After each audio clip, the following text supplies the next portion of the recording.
was live before. I wonder how it ended up not live. No, you haven't been live yet until just now. Okay, right. I must have clicked the button, but it didn't work, and I didn't realise. Cool. So how you been, Roundhouse? Same old, same old. Same old. I won a free ship last night, the Perth. The From your Perth. neck of the woods. Yep. Nice. Yep. Cool. Is that I gotta stationed wait. at?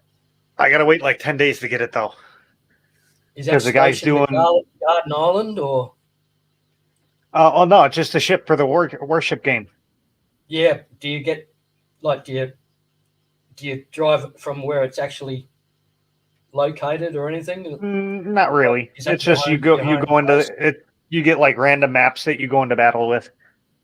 Yeah, and you just sort of leave from any random place. You don't actually leave from their home base. Correct.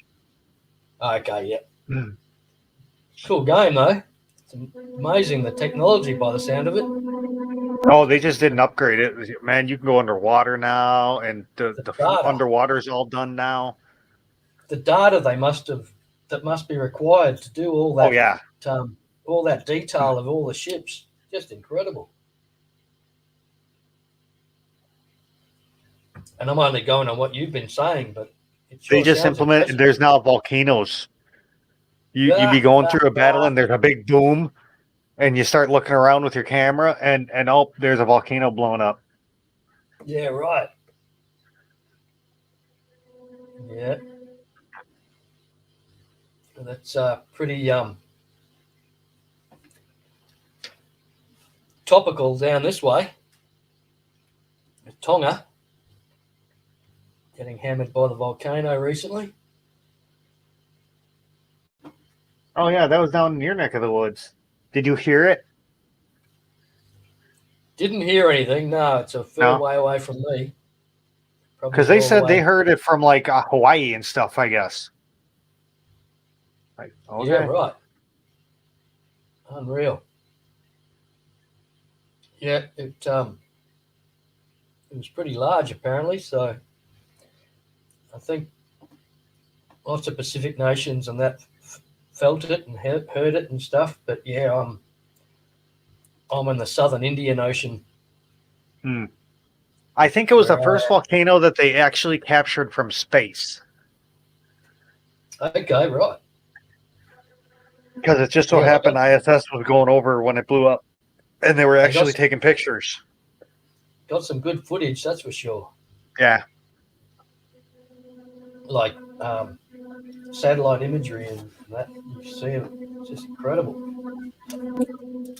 They can have that. Supposedly, it blew away the whole middle part of the island. Yeah. Yeah. The one island is now two. Right.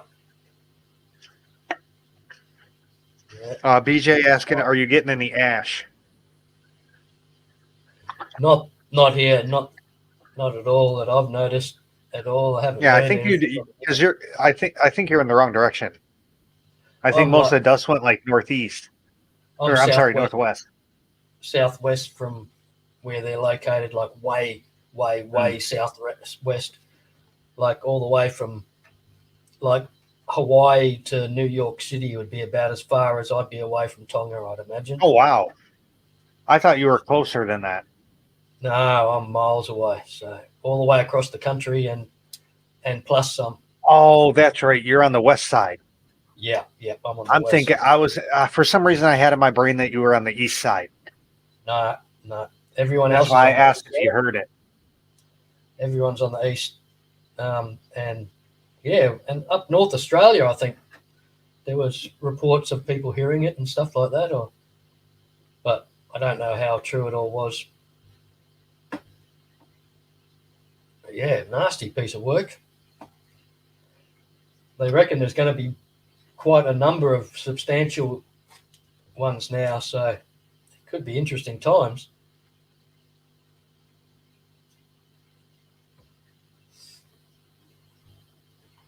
But I don't know if too many airlines have been disrupted by it. because they're probably not flying as much. Yeah. At the Well, moment. I mean, if whoever would fly in through that would just be crazy. Yeah. Because it would just supposedly the ash disintegrates the engine. Yeah. Atkins is asking if you have some kind of fish. Yeah. Yeah, I do, Ian. I've just transferred them into a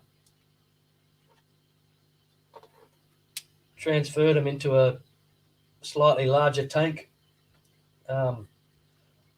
Still hopeful it's a pair, but I don't think so. The other one's colouring up. You should see the colour blue of them. Man, it's just incredible.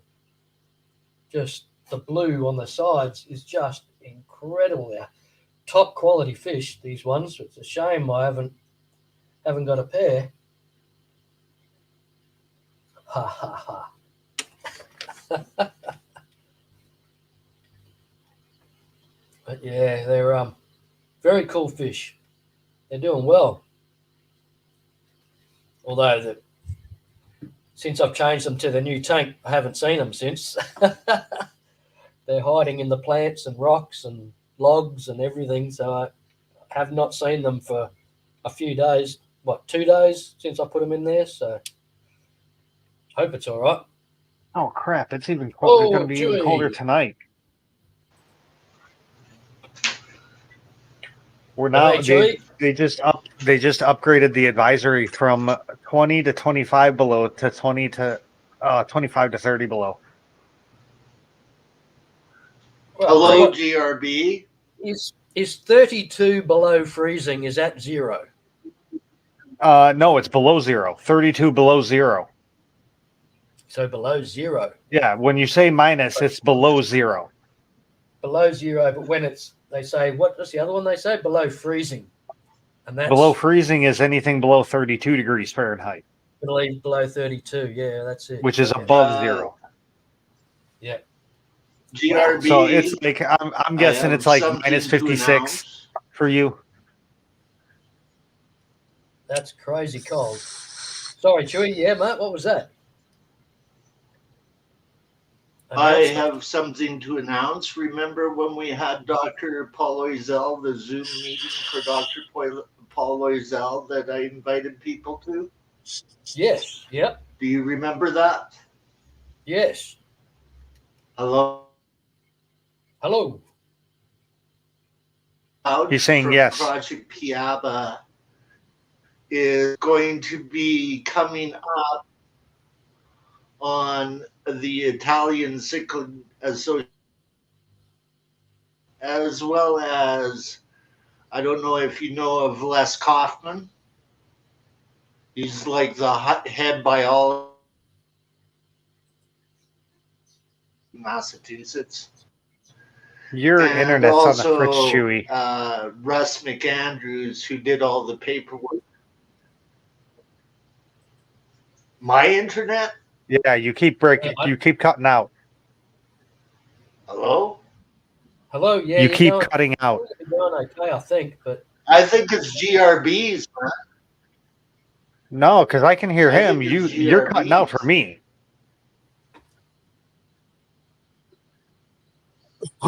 Really? I think it's okay now, Chewy. Maybe not. No, yeah, it keeps going in and out, so and anyhow, it's affecting his sound also.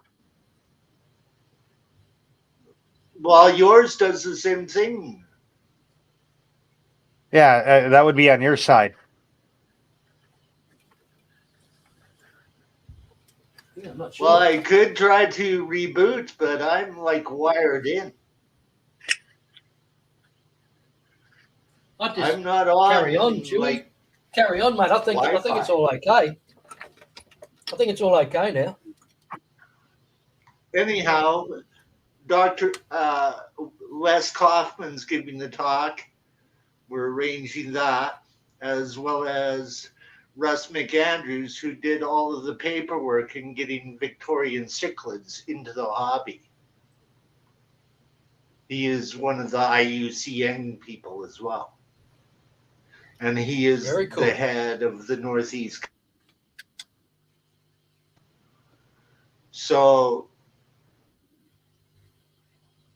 Scott said yes, and then I got all of his contact information for me to work on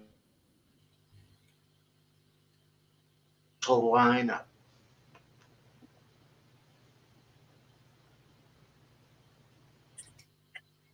Right. Not sure you maybe still breaking up a bit.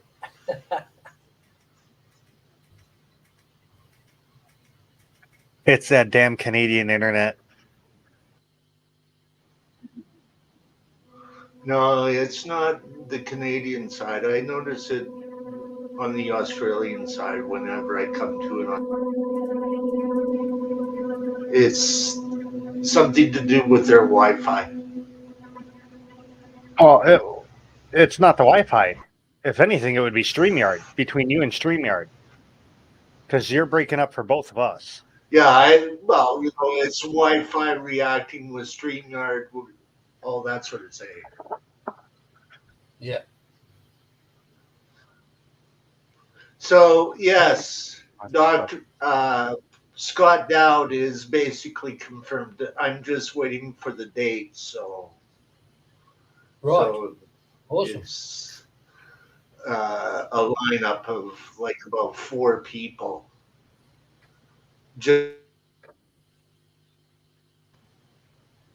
Dr. Tim Miller Morgan, who is like the biosecurity pathogen expert of Project Piaba, has also been contacted. So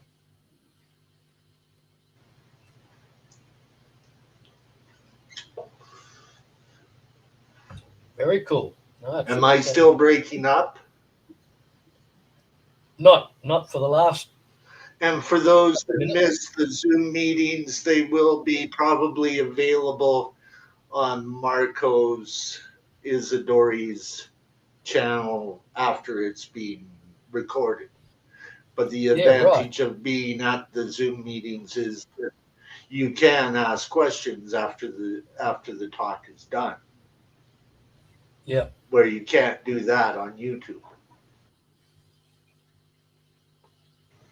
I need to find somebody that has successfully bred the true parrot cichlid. Hoplacus psittacus, I believe they're called. I thought the parrotfish I know a few people was a hybrid. No, this is there's an actual parrot cichlid. Parrot cichlid. Okay.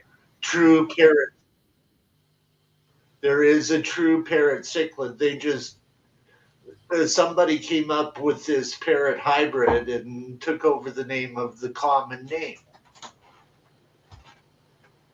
Right? They've been the biggest challenge. The true parrot cichlid. Trying to get them to breed. Very, very tricky fish. Now I need to find another one of them if I want to breed them. I'm down to one now. Yep, that's it, S. Vince, probably Vinny's. Yeah. Usually Saturday morning cartoons is too early for me. Yeah. S has got the right name. That's its scientific name. And I do believe that they're from Central America. I know that they're not out of some of the rivers out of South America. So I think it is Central America. I've got one that people that have read those. Like mine, it's in a 150 by itself, and it as a pair, a 150 wasn't big enough. So this fish is about a foot long, with like fins included, tails and that. Just incredible, beautiful fish, but very subtle color and But I can hardly wait for Russ McAndrews to be confirmed in that, because I know he had to do all of the IUCN paperwork from the public aquariums to allow Lake Victorian cichlids into the hobby. A lot of the behind the tape red tape that is involved in the trade of endangered species and the ones that you're allowed to keep. Yep.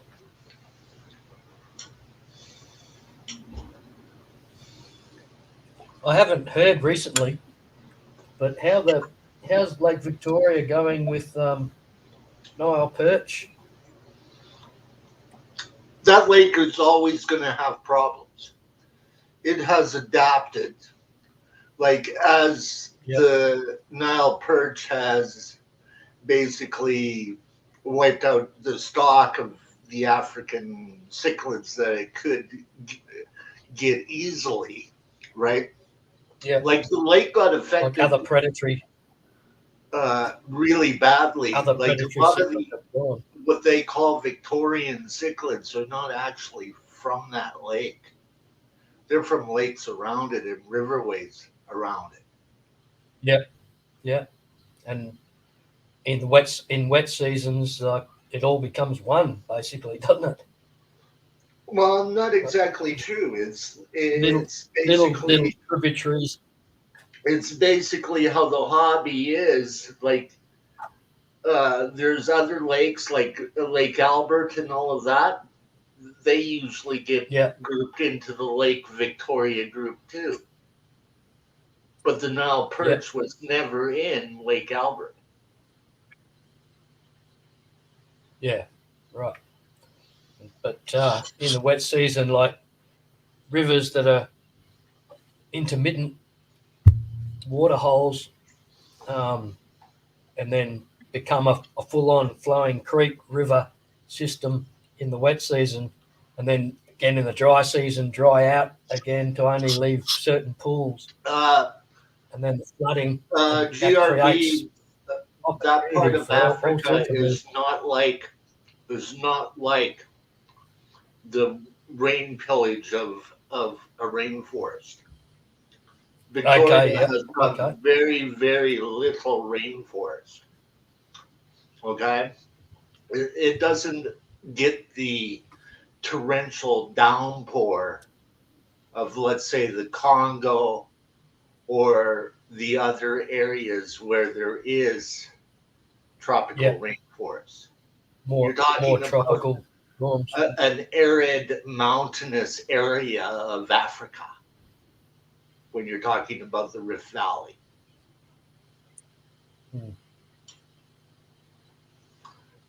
Yeah, there's most of the rivers flow out of the lakes, not into the lakes. Okay, right. That's interesting. The Congo comes out of Lake Tanganyika.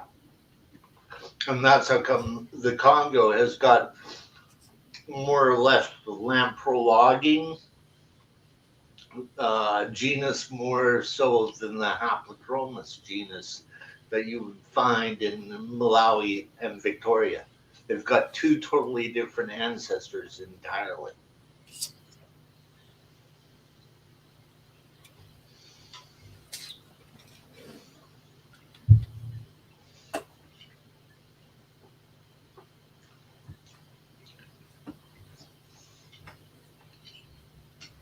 No, most of the damage was done when they put the fish in, and they lost how many species? 800 different cichlid species. Yeah. Thanks, Scuba Steve. See you later, mate. And it was a big mistake from the beginning. You want to know what caused that? Oh, we should provide a food source for these people. Well, the food source for the people, they didn't want anything to do with the Nile perch. They weren't used to eating it. Yeah. All it did was remove the food source that they had. Yep. Yeah. They eat the tilapia species of that lake. They still eat the Nile perch now, though. Yeah, well, that's due to the fact that they're forced to. They're forced to. The They have natives to. that live by the lake don't eat them. It's there if they can catch it. It's great. It's a great food source, but still, it's just crazy, isn't it? I know two natives that live by Lake Victoria, one in Uganda and one in Kenya. The guy from Uganda is an officer from their national refuge over there. His main thing is actually gorillas, okay? But he goes over to Lake Victoria every once in a while. And the other guy lives right on the lake and is a good friend of Marco's, and they don't eat Nile perch. Yeah. They catch the Nile perch. It gets put out onto the supermarkets. Yeah. They destroyed basically the lake of the 3 fish species that the natives did eat. Yep, that's right.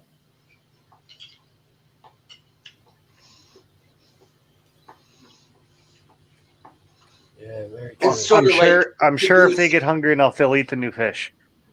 Well, I'm sure that if Americans get hungry enough, they'd eat all the snakeheads, but they don't.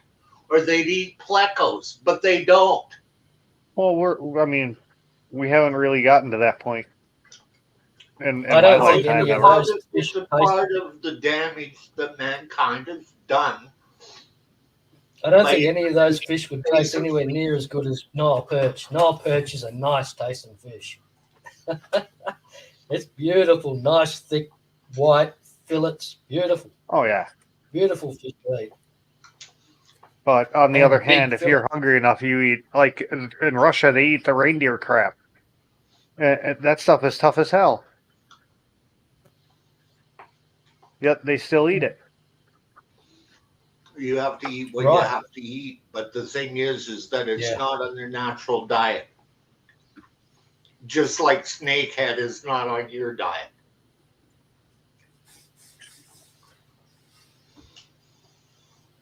Everything's getting like. I really don't know of any place that sells snake meat, so that's probably why. Snakehead meat or snake? Well, either. Yeah, true. Yeah, well, you got a whole bunch of starving people down there.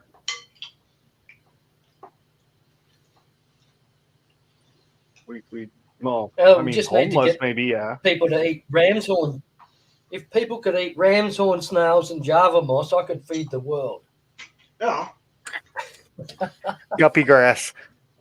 Hey, spirulina is considered the world's number one food. Oh, you can sell the food. I'll sell guppy grass tea. Right. Yeah. Yeah. That's it. Open like Starbucks for guppy grass tea. Pleco is supposed to taste like lobster, from what I hear. It's okay. Pleco? Yep. Pleco tastes like lobster, from what I hear. The only Pleco I've got is bristle nose and I think it's L147. I can't remember at the moment. Dwarf snowball Pleco. It's only like 3 inches long, so none of those are really in the food market. No. Yeah, no. But I have had the ones that are invasive to Florida are though.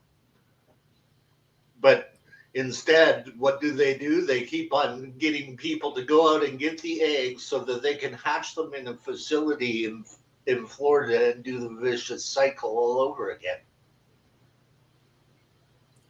They can't bring them in, but they can go out and bring in the eggs and then breed hatch them and sell them on the marketplace. Large plecos and like sailfin plecos, which are quite large as well. I always have the trouble. I grow them up, and they're beautiful fish, and they're fine, and they're just going great, and then wake up one morning and they're dead. Yep. Like they've smashed themselves into a wall, got spooked by one of the cichlids or fish or whatever. I have no idea what happens to them, but it happens every time. Like you spend 10 years growing a fish out, and it's large and it's going beautifully that night, and then the next morning it's dead. What's happened? I never can work it out. I don't know what it Pleco is considered a delicacy in Asian countries. They sort of become the boss of the tank, a big pleco, against an aggressive cichlid. The cichlids don't want to take them on. So I don't know what happens, what kills them. I just cannot work it out. It's not water quality.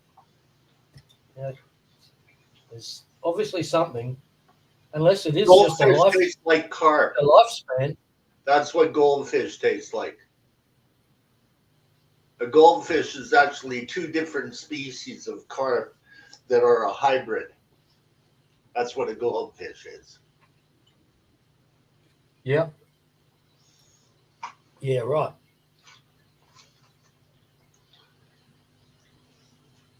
My goldfish have bred again recently.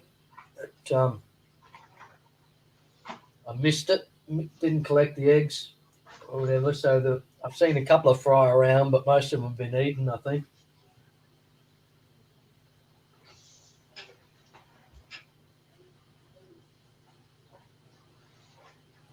Amazing how a large goldfish, how efficient they are at eating small fish. Yep. They're very efficient at eating baby goldfish, like real babies. It's incredible. You wouldn't think that a large goldfish, like a foot-long goldfish, would be interested in a tiny, minuscule fry, but they are. Mm-hmm. They clean them up in no time. Well, in universities, they used to make people eat goldfish. It was part of Frosh Week, man. Eat a goldfish raw. Yum, yum. Yeah, right. Well, goldfish were actually bred in the beginning for food.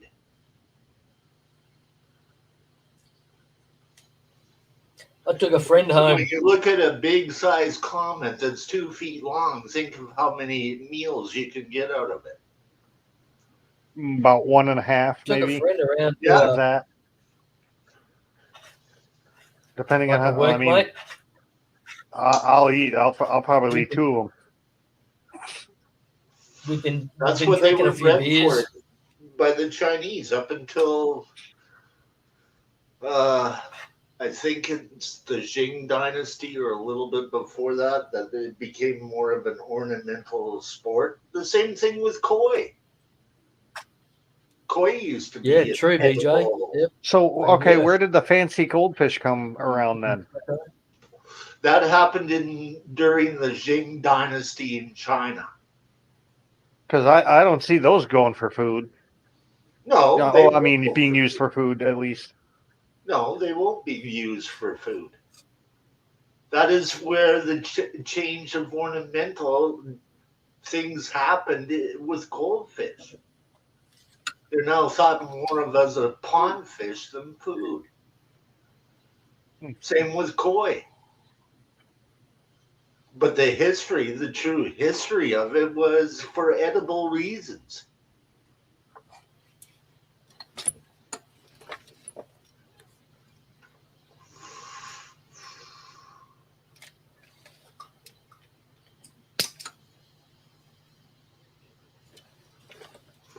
And the Jing dynasty only happened in like around the 1800s. So that's when the ornamental sport of it all began. Wait, like the 1800s that everyone knows? Yeah, 1800s. It was the last time that China was actually trading. It was before the communist government took over. Huh. It was during the Jing dynasty. That's when they had kings and queens I think instead I ate at of that a restaurant. communist country. I would have thought that would even be old, even older than 1800. That it goes back that long. I'm telling you when the first sport occurred. Yes, but I'm saying I didn't realize that. Was in the 1800s, the roundhouse. Before Yeah, that, my point is I didn't realize it changed that soon of time from now. I thought it changed a lot, like 1500s or 1400s. No, 1800s. 1800s was the first sign of gold coloration in goldfish. They used to be just drab gray fish. They hybridized it, and then all of a sudden all these sports came out of it, just like they do with every other fish. With goldfish, you're saying there, Chewy, that I think myself, like I find that the orange goldfish, Yeah, like and then they say like natural coloured goldfish or whatever, yeah. and they are more gold than the orange goldfish that everybody thinks is you goldfish. have not actually seen a real goldfish, like a drab wild type goldfish. They've all been bred out.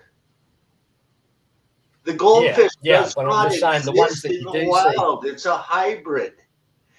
And both of the species the ones that you that see it come are from are like both really extinct. cheap, are super cheap, and they're just like called plain coloured goldfish or something like that. And they're just pets. and they're more of a gold stock colour. that It's does a not bronze, reach a the bronzy gold, a showability. beautiful colour. They're just pet shop A much stock. more natural colour. It's like a feeder goldfish.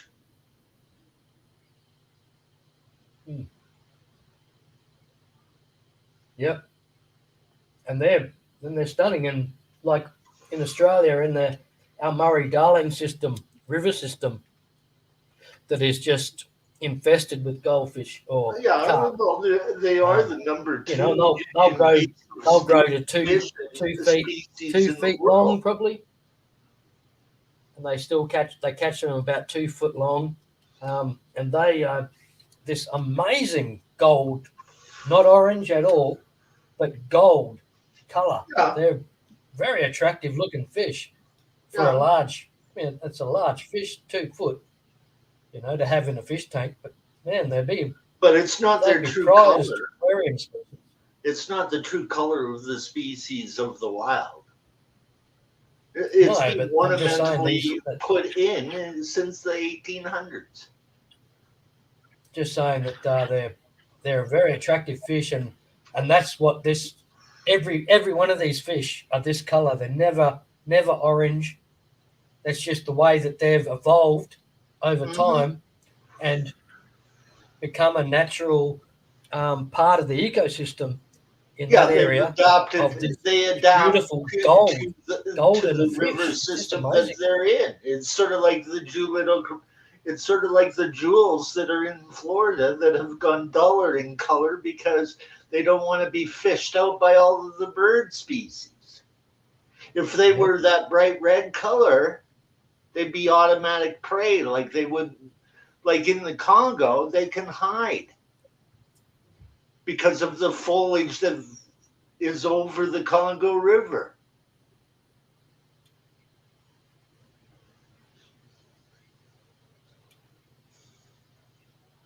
But you put in a fish, it's going to change environmentally into the environment that you put it in.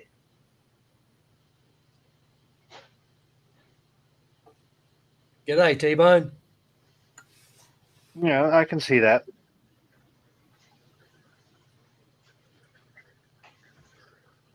At least to a point. No, it's been proven. I'm saying that if the acclimation can, if the fish doesn't die, if you can acclimate it enough. Mm-hmm. I could imagine some gills swings. that are in Florida do not color up like the ones that are in the hobby. That's how come they can't market them. But they can certainly market big plecos that are considered an invasive species in Florida. They can't import them, but they can take the eggs out of the river system and then hatch them and resell them to the public. Wow. And then have the public put them back into the system. Great. Oh, not everyone does that though, Chewy. Huh? Not everyone does that. But it's happening, Roundhouse. When a fish is considered invasive, they shouldn't be allowing it to be hatched in fish hatcheries and put out again for market for the retail trade.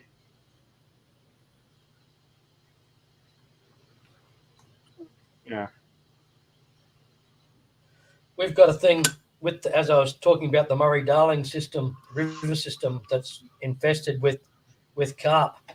We've got this company that started, has been going for a long time now, called Charlie Carp's Fertilizer, where they go out and net and like electric fishing, where they put electric charge into the water and fish float to the surface. Yeah. And then they're not dead, and they get all the carp and all the other fish wake up and swim away. That's how they do it in Virginia. And they turn all the carp into fertilizer, and what a great idea, and they get grants from the government to go out and remove the fish, the feral fish, plus they get to sell the fish off or as fertilizer. That's been going on in Virginia for a while now. To getting fish for food status. I don't believe they've got license for food status of the fish. They will have. Or no, they don't have even food status yet, but that's what they should even make fish pellets. Even to create fish pellets for fish food, out of carp would be amazing if they can. Well, there's also and eventually, hopefully, clean them out in that process. There's also pathogens. Yeah, right. Might be a trouble. You don't want to change your fish into cannibals, though, man. Fish shouldn't eat fish. No, that's right. That's right. It would be like dogs eating dogs and people eating people. And... well, I hate to tell you this. That's it. I know. Fish food is made out of salmon. Weren't we? Yeah, so is mine. My flake food is salmon related to fish? Were we ever somehow related to fish? I mean, if you go back far enough, I can imagine we're all related to everything. Yeah. So. Well, technically, our closest animal to us that comes close to our DNA is actually a coelacanth, because all of our other relatives in the missing chain don't exist. We have more to share with a coelacanth than we do with an ape. I thought it was a pig. No, coelacanth. Because that's why I do testing on her. No, there's a book on it. It's called My Closest Relative, the Coelacanth. There's a book on it.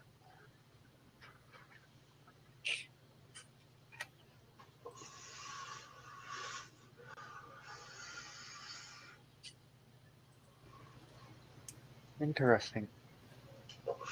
So whatever species of that coelacanth was, that's where it was, okay? And it would have to be a coelacanth species that would have been probably a freshwater species of tropical Africa. At one time, coelacanths had so many species, they were all over the world. Actually, Chewy, BJ Palmer asking about the pseudomugals being native to Australia. Yeah, But, and some species are Papua New Guinea, I believe, aren't they? yeah. So Chewy, New you know more Guinea, about that? New Zealand might have a few. I know the Galaxias, they've got a few. And that is like one of the fish I would love to see in the hobby, but we won't ever see that. And what's the reason because of that? Oh, what was the fish that they introduced that killed all of the Galaxias? You mentioned it the other day. Yeah. Trout. Trout. Redfin perch. What are you doing having trout in Australia? They're a Canadian fish. Bring them back. That's it. You that's can English. Take back your crayfish, and we'll take back our trout, and hopefully everything will work out. If you want them, you can go get them. English heritage. The English heritage, Chewy. English heritage did all that stuff. That's not Australian. That's English heritage. Yeah. Well, wait a minute. Didn't we do that with the horse here? Where they go, oh, we have them in England, but we've got to bring them here. Yeah, I know. That's the heritage of Australia, man. Like, and not they didn't do very much to our area of the world because our area is very much like England.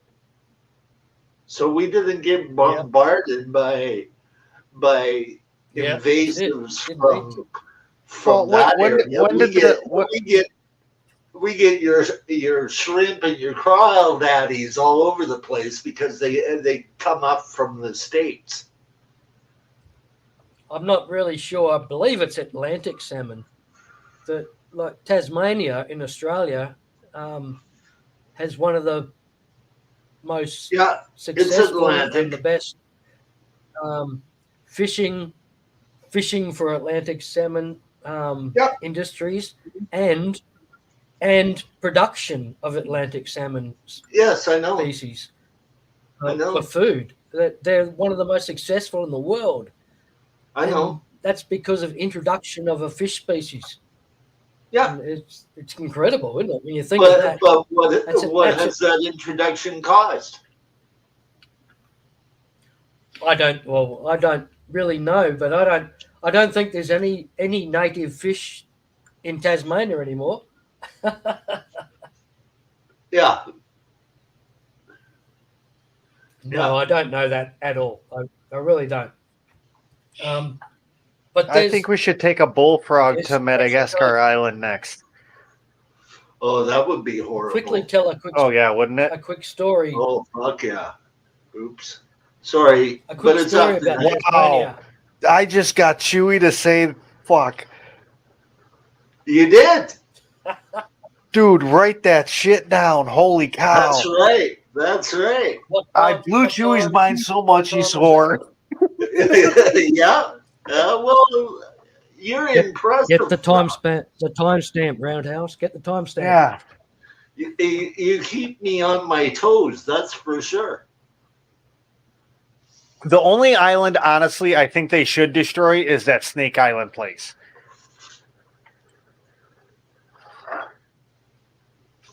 Because snakes suck. Which one? There's a few. Oh, there is? Oh. There are a few only one. Snake Islands. No, there's a few.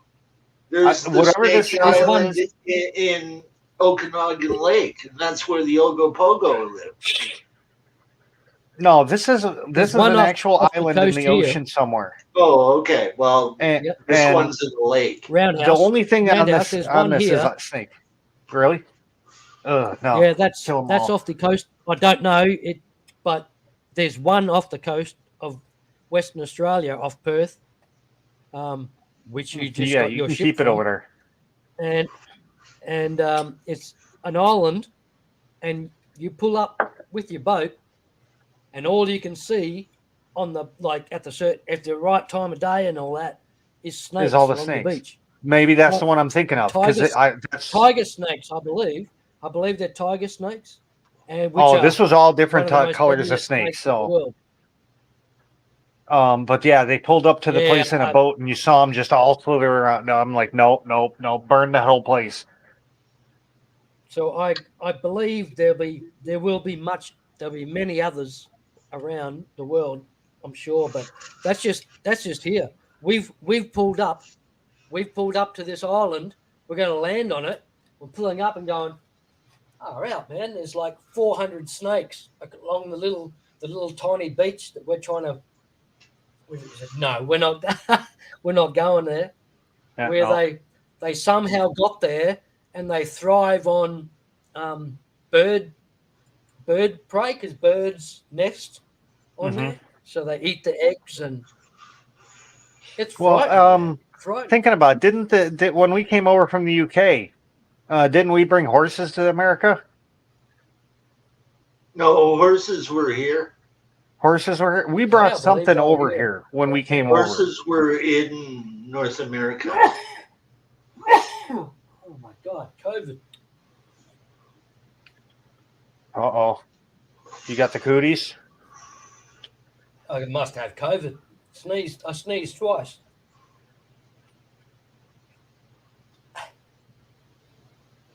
No, I won't have COVID because I don't go anywhere. So I watched this lawyer guy in Canada, and he went to test because they're doing this thing that you got to show your vaccination passport to get into stores now. Foxes. But you don't need it to go to the pharmacy. To walk into the Walmart, you need to show your passport. But if you're going to the pharmacy, you don't. Yeah. And they actually escorted him to and from the pharmacy. Yep. Hey, it's happening up here in Canada too. Yeah, that's where he's from, Canada. Quebec. Yeah. Somewhere around Quebec. Yeah. Well, and the legal kind of stuff that's going to happen over that in the court system, I can hardly wait. Oh, man, dude. I mean, just people are going stark raving crazy. I mean, when was the last time that we had people walking around, saying to go somewhere you needed papers? From what I remember, it didn't end well. BJ Palmer, I don't know if you were talking about what I was talking about with on the island, how all the snakes on the island are there to feed it because they feed on all the birds that nest on the island. BJ, this has been around for like 100 years at least, I'm guessing. Yeah, it's an island of natural snakes. Birds sort of already balance know each other about out, that. I believe. Yeah. They don't. No. I don't know how a bird can stop a snake from stealing its eggs. I don't know how that can really happen, but I've seen some birds mess up snakes. Yeah, they must be able to do it. These what was it? A woodpecker? Birds, so I think it was a woodpecker. They're not small. They're not small birds. They're quite large birds, aren't they? So, I'm pretty sure it was a woodpecker, but I saw a video of a bird just going after the snake, just pecking it to death. Yeah. Flying away, flying back up to it, pecking it, flying away. All you need is a big co-inhabit. But snake problem. And the birds are only there for a short time each year, and the snakes feed up during that time, and it's not a constant thing.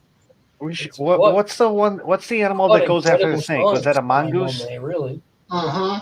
Yeah, let's go take a mongoose to the Snake Island. You know that the mongoose is actually an invasive species on Hawaii. Oh, I mean, everything's an invasive species somewhere. Have you? No, Have not you seen exactly that? true, but the mongoose was introduced to Hawaii to get rid of some of their snake problems that occurred over the years. And now there's tons of mongoose around. Oh, what eats a mongoose?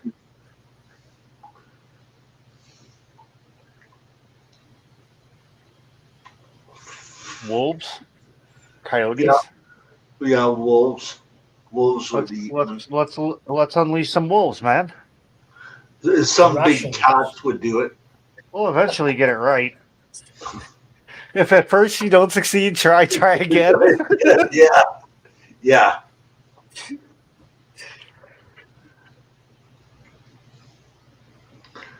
So I was looking at your angelfish today. The newer ones, the smaller ones, those are actually really nice from what I saw. Oh, mine? Yes. Hmm. I didn't notice any bent fins or anything like that.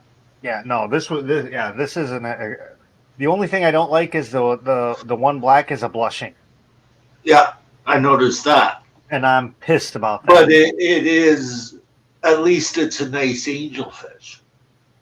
Yeah. Right? At least it looks good. It's got really nice fins. You know, that is like a big thumbs up. Yeah. The one thing that I do like about this guy is the tails are always perfect. Yeah. You got the top and the bottom filaments on the tails. Yes. That's why I went, those are nice angelfish. Yeah. I like them. Like, compared to your other tank. Okay. The other tank, well, the only one that was bad is Crooked-fin. Yes. The blue ones are from him too. Yeah. The big ones from a Petco, I think. Petco, PetSmart. But it's that crooked one that reminds me of the other tank, and so I got turned off of the other tank. This one has got all really nice angelfish in it. Thumbs up. Eventually, I'm getting another tank running. I did 100% water change on it today because it's empty, and Crooked-fin is going to be going in that. He's going to have a 38 gallon. Well, it doesn't mean that it's not breedable. It's just or is it man-made cause from other things? If it's genetic, I would like keep it by itself. But if it's just poorly maintained from that, then yeah, I'm gonna throw him and a couple of the Peruvian llamas in there. Oh, okay. So he has some friends. And maybe I'll throw the 5-banded barbs in there too. I don't know. That's an idea. I'll just make the 38 like a hodgepodge tank.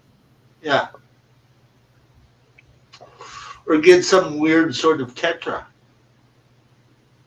Angelfish and tetra. I do want to do tetra at some point. I'm thinking like black skirts. Or what I would really like is the glass, the one that they used to do the painted glass out of, with the dye, the injection dye. The glass fish. Yeah, glass fish. But I can't find glass fish. Oh, Ever since they got rid of the dye thing, you can't find them anywhere out here. They're around. You just have to look around. They're around.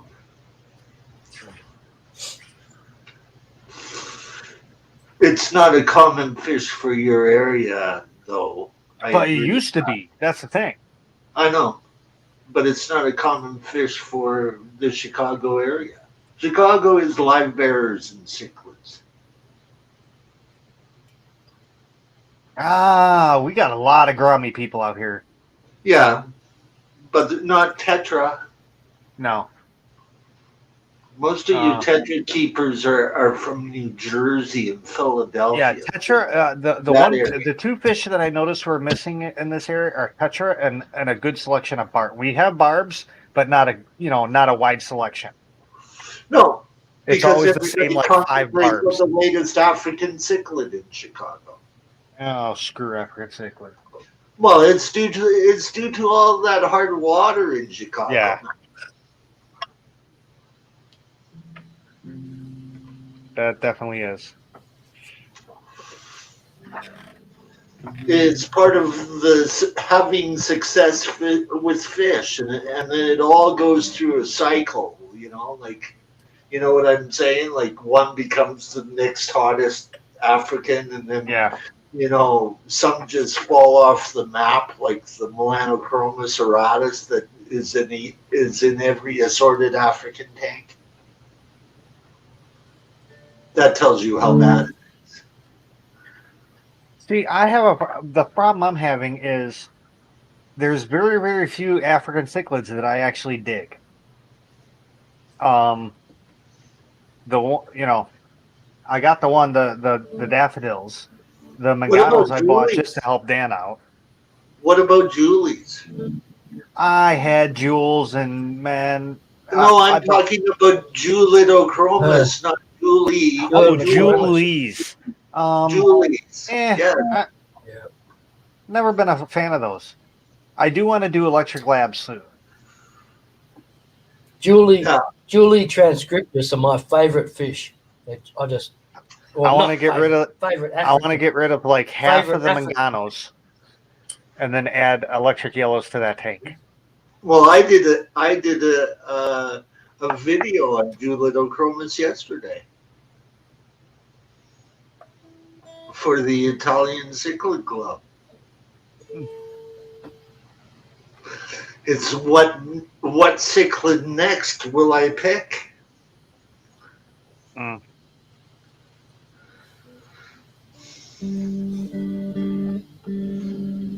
Last time, isn't there like 30,000 species of cichlids? Something like that, 30, 50,000, something like that? Oh, yeah, there's like tons of them, and I try to pick them out as a genus, but even those have got tons, You know what you need to do? You need to get the Binch's Cichlid Atlas, Volume 1 and 2. I have them. I'm still looking for one. Man, people are asking. Man, I'm not paying $300 for a book. I don't care. Hey, there's books out there that are solo print that, like Dr. Joanne Norton's Platy book is worth $250 now, and it with a price tag of $39. That's crazy. Isn't that insane? You want to know the first thing I would do? I'd buy that book and scan it. Mm-hmm. High resolution scans. So you reckon those part of the book eventually away, but it's like, wow, a book I owned as eventually a kid, all the book prices are just going to crash. All those book prices are going to crash big time because they just like people have the book and they can make it digital and it becomes digital. But they're not. That's the thing. They're not. Billions of people. That's the thing. The book collectors do not do that. Like it's only assholes like me that do that. Like Binch's, the Cichlid Volume 1, most of those were burned up. They did one printing and they were all in a warehouse and the warehouse burned down. I don't know if you guys ever heard of the Cichlid Aquarium by Dr. Paul Loisel. I know where I can get that book kind of cheap, but it's like the whole reason that it was the pride and joy of my collection was that it was autographed by Paul. And that is hard to replace. The book has got a price. Somebody's autograph that you only have had a chance to meet once in your lifetime and get them to autograph a book for you, that is completely different. Well, for you, for personally, yeah.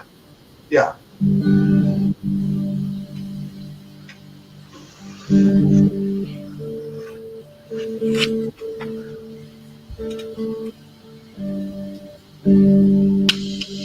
Like I know guys down in the States go, I could get you the book. I don't know if I can get you the autograph though. Yeah. But I do know of only one guy that could probably do that, but I'm not going to ask him. He's a part of the fish family.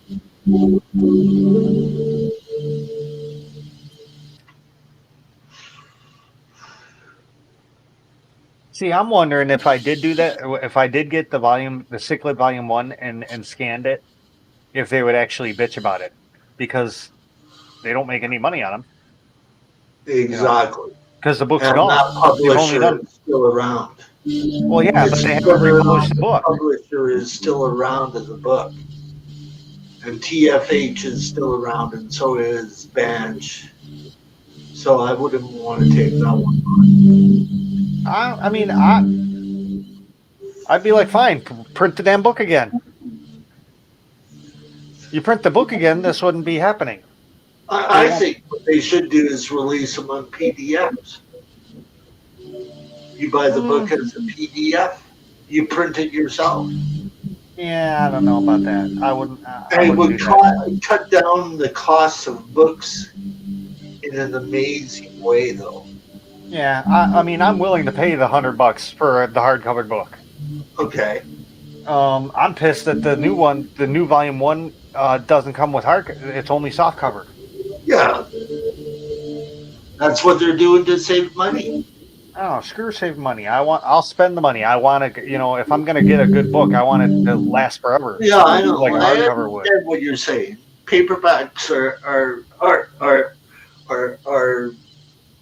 books that came about due to the fact of the cost of hardcover.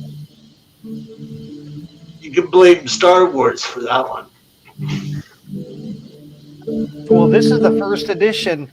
Every single edition that they've done since the beginning has always been a hardcover first and then soft covers, except for this edition. This is the first one that they went straight to softcover, and that was 20. Because of cost.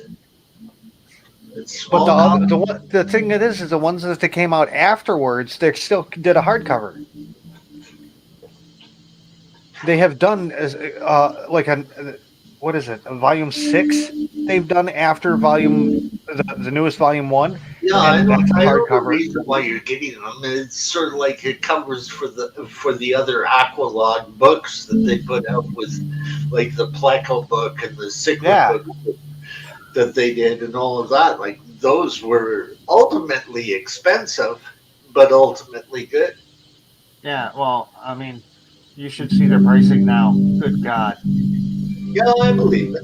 This place was going out of business.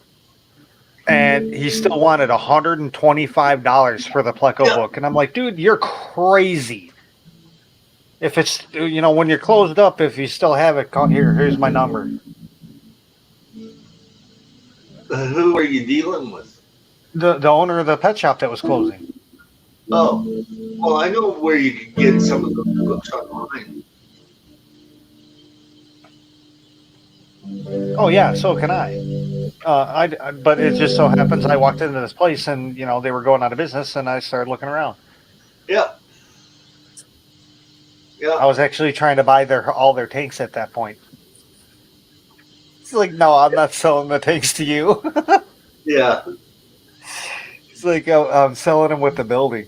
Like, I don't want to buy the building. I just want the tanks, damn it.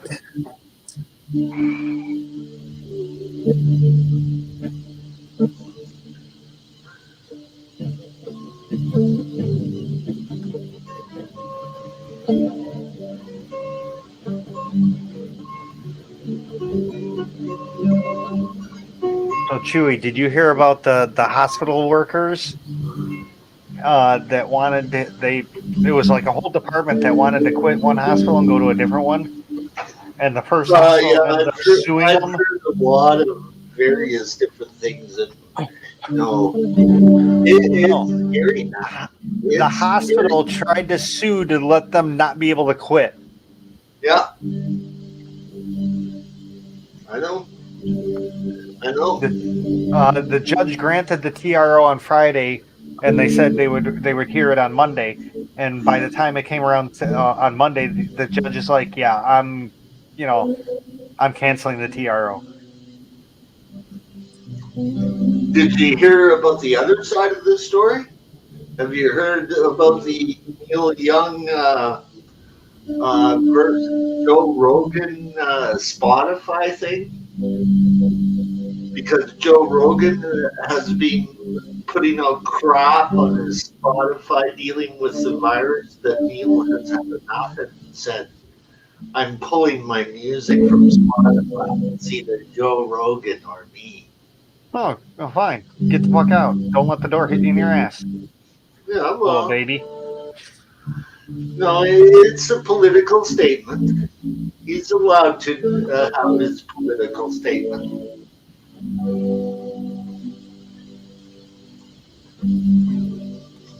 See, I would think that would be a violation of contract because they would have to have some kind of contract to do that kind of shit anyway. So by pulling his music, I wonder if he's violating a contract. He's gonna get his ass sued. No, because they pay him. He is not forcing them to have their audience to his thing. They picked up see, his if I was music Spotify, like a radio station would to play it. yeah, but I So thought they pay the like, royalties on it, and that's all that they are responsible for. But if they are going to open up Spotify for podcasts that spread garbage, then Neil's got a right to voice his opinion, and he's got the right to pull his music. He owns the copyright.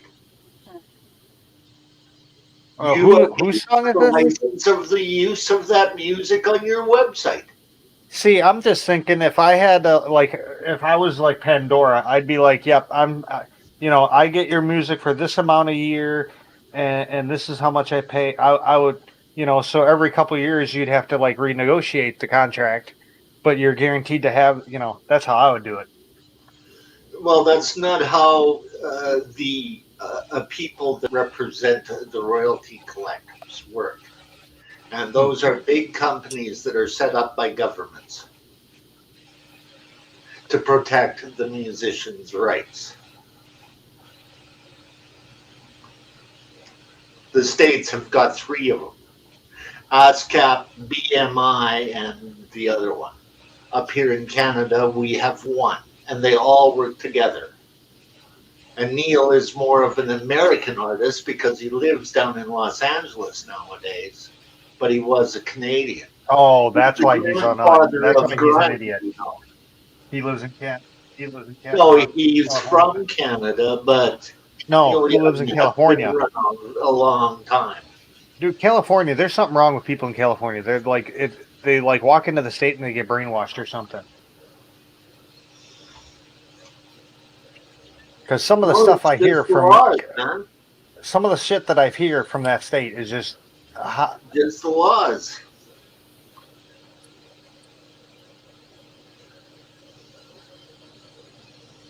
I keep waiting for it to fall into the ocean, like they always used to say when I was in elementary school. That California would crack off and fall into the ocean one day. Hasn't happened yet.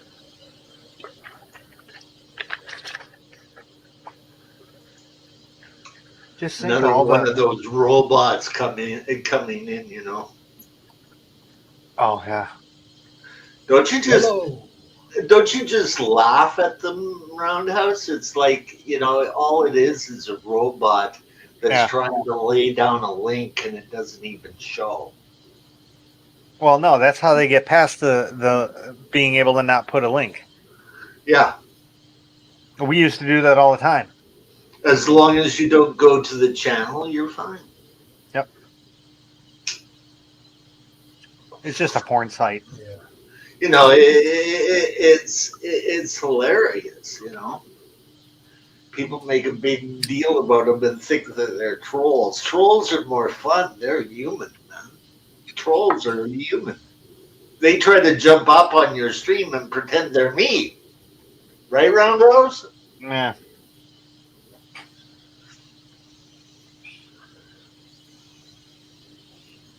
At least they're fun. I mean, shit, if you're going to pick someone good at least, Exactly. Pick someone that you're not going to recognize. It's not you. Like you always have the stars. There's I a know, picture. this is the third time I've heard about somebody pretending to be me. Well, you were there at that I stream, I was think. there at this one, but this is the third I heard about. And I'm going, I wasn't even there. It happened on Mike's stream. He goes, oh, you were here. When's someone going to pretend to try to be me? You know? Then again, I don't think anyone could. Not anyone can just be me. Yeah, you know, it's like, but no, I can think of a few. No one could be you, Roundhouse. Yeah. No, I can think of work it out pretty people quick. that could be Roundhouse. It's because of his back to nature. A very special person might be able to do an impersonation sort of thing, but they'd get found out eventually. After nature made me, they went oh shit, and they broke the mold. So I got another railway for you Roundhouse. Have you ever heard of the Bluebell Heritage Railway system? It's not in the USA. It's over in Europe. It's in the UK. It's where the Flying Scotsman now travels. Oh, okay. And that's a kind of a cool engine too, man. Nothing like some of your big engines of the. See, the problem is we don't have any representations. Oh no, we have one. The C&O engine at the Baltimore and Ohio Museum in Maryland. But as far as I know, we only have one example of a streamlined locomotive that the American did. Well, there's certain stories that are just lost in American history, except for if you really, really know it. But most of these guys really don't know, like, the type of engines that went down them. You know what I'm saying? Like Virginia. Two examples of streamline that I think are better than the Flying Dutchman is the Blue Goose from Santa Fe that there was only one of, yes. And then the J3A 20th Century Limited from New York Central. Right. What about the Royal Hudson out of Canada?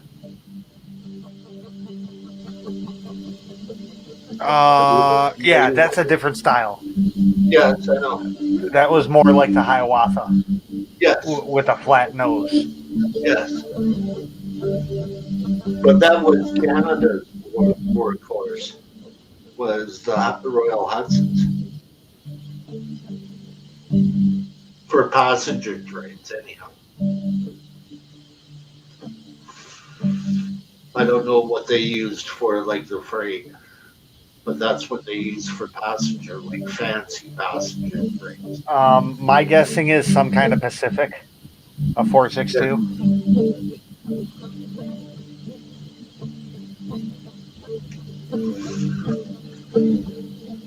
Because usually anything with a 4,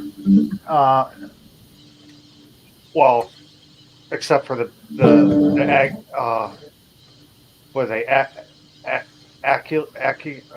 I can't say the word. The big boy and the Challenger. Yeah. I know the ones you're talking about. They had the 4 trailing wheels under the firebox, but usually 4 trailing, for the smaller engines, that meant it was passenger. If it had a 2 trailing, it was for freight, usually. But yeah, I just finished doing a video on the Bluebell that'll play sometime in February. But I do have one up from the White Palace and Yukon Railway Roundhouse. Are you familiar with that railway system up in Alaska? The Conrail? I know Conrail. Yeah, Yukon Rail. Yukon. Yes. I thought you said Conrail. No, No, Yukon. Yukon is up north. Yeah. Yeah. It was the Alaska Yukon Railway system that both countries were involved with because of the gold rush up in Alaska. Very, I haven't very really done cool. much in Alaska. Yeah. Railroad rise because the information is just not there. They didn't have maps, so on and so forth, because it Oh, was just still too sparse. yeah. Well, they only had the one rail that went from a port in Alaska into the Yukon because of the Yukon gold rush. Hmm. The Americans, the people from Washington area, were heavily involved in the Yukon gold rush. Hmm. Like Washington State University is a gold mine for us Canadians that do history. Like a lot of old films come out of the University of Washington. Hmm. There was a filmmaker down in that area that would get contracted out to do like early films from like 1900s, early 1900s. That's cool. Yeah.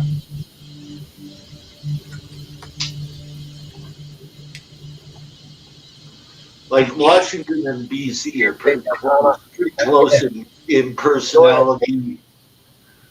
Both areas are cool with pot, like Washington is a very cool area. Dude, when Illinois legalized it, that blew my mind up. I was like, oh my god, the world was ending. I didn't think Illinois would ever do that. That was Well, crazy. I thought of you guys right away because of what you went through with alcohol. You didn't want to have that happen. Yeah. Why not go with it and tax the hell out of it? Oh man, Right? I don't know. I don't buy from the dispensary. Yeah, well, you know what I'm saying. Yeah. That's how it works. I did it once and it was a total ripoff. It was like 3 to 4 times the price. Yeah. I'm like, fuck, screw this, man.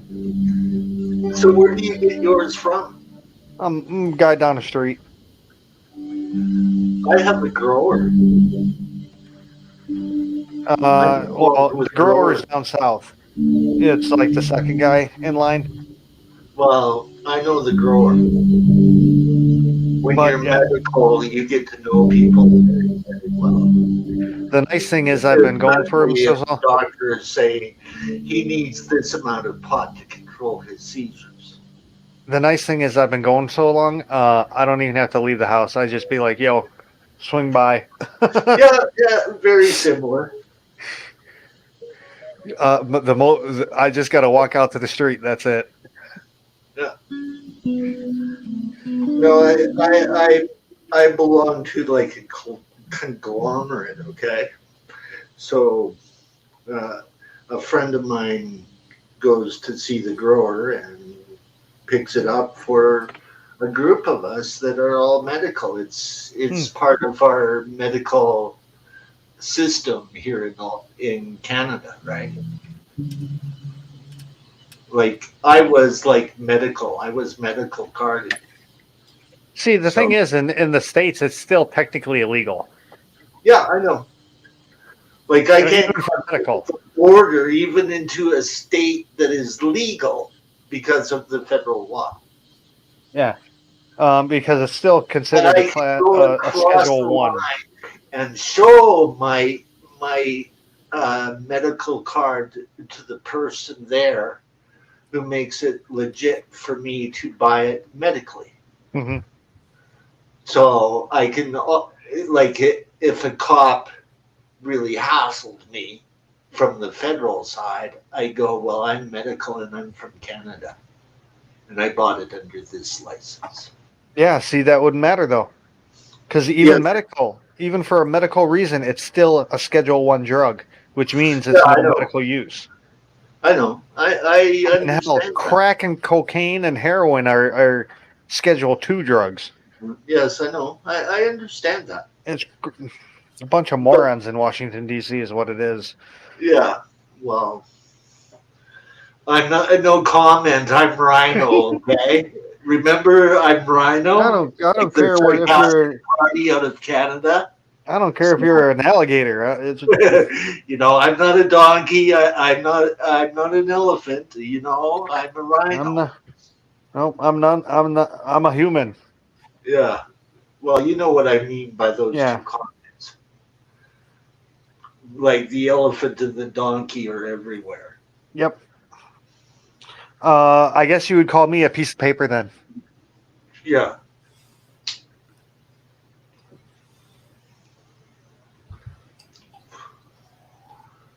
So I got the both 20 highs and the 37 fully up and running. Did huge water changes. Getting them all ready for fish. Do you like swordtails? Awesome. I have swordtails. No, I mean wild type. Oh, the closest that I can come to wild type is greens. So I can probably get you some rare swordtails. let me think about that. I could probably help you Yeah. out. Can you ship them to Australia as like T-shirts? Due to the people that I know, you'd be dealing with some breeders out of the New England area. Yeah, I mean, I'll think about it. I don't know if I want to do. Fish website. I've got- Okay? I don't think I want to I've do got any green kind of rare swordtails. fish until I get a. What I want to do is get a micron and a carbon filter container, and put it in line in my water, water line. Consider that an offer from me, Roundhouse. Yeah. You're my friend. Okay? If I can help you get fish or any other kind of thing, right? Huh? Like George knows. What crazy? No, What kind of crazy ass thing can I want right now? Man, I don't know. If Aquaballs has it, I can set up a good deal with George for you, maybe. Aquaballs is my buddy. Yeah, I'm still waiting for his angels to get ready. Yeah, I know. Well, George has been a long-time friend of mine. He's the expert on python snakes, man. Yep. I know you and I don't like snakes, but he. Nope. Anything with more than 4 legs or less than 2, no, get him out. Yeah, I know. I understand. Dude, I lived in a house that had house So I centipedes. understand. Oh, it was a nightmare. I hated these things. Hey, have you ever been bitten by one? Yes, they suck. Venomous? The house centipede. It's like a bee sting. Oh yeah, I know. And Those are the bad thing too. is these things move like 27. They run like 27 miles an hour. They're like one of the Millipedes are fastest worse bugs. for you. Millipedes can kill you. See, I can deal with a millipede though, Yeah. because they're slow. You can catch them. These things you couldn't catch. You go to catch them and they're gone. What it is it's a centipede, but with spider legs. This millipede that I'm thinking of, you wouldn't want to catch. It Man, can I'd kill you. chop Its it up or bite something. can kill you. Dead. It's the millipede from Thailand. I don't know. I've dealt with some nasty spiders in my day. Wolf Really spiders, black scary. widows. Scary. Um, Thailand has got really, really scary creatures, man. The spitting cobra, the Thailand spitting cobra. You don't man, want just to get your little recorder and make them like dance. You don't want to see nasty that. piece. Dude, I'm sorry. If I had to deal with snakes, I'd have a butcher cleaver in my hand. I would just be swiping them. Oh, Most snakes I've ever come across want to go away from you. That's all they're interested in. Trying to Well, get away from you. We have it And- easy compared to GRB and Dr. Black. The snakes down in Australia, you don't want to mess with. Yeah. My friend lived in Arizona, or no, New Mexico, no, Arizona, and they were telling me a story about how like a week after they moved in, they realized that they had to stick rags down their sink opening because the scorpions would come. I'm like, oh hell no, scorpions coming up the drains. What? Nope, that's not happening. Scorpions? Scorpions. Oh, no They would way. find scorpions in their sink every morning. Oh my goodness. That's frightening. Hell no. Here's a roundhouse. Here's a quick one. We used to grow like nice little tomato plants out in the bush, and you'd go out to every time you moved the pot, you had on occasion you had to move the pot because like the area became hot.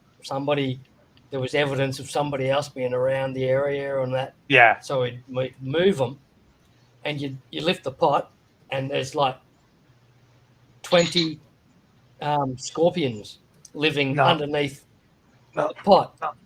No. Blow a torch. Freak out, man. Totally freak out.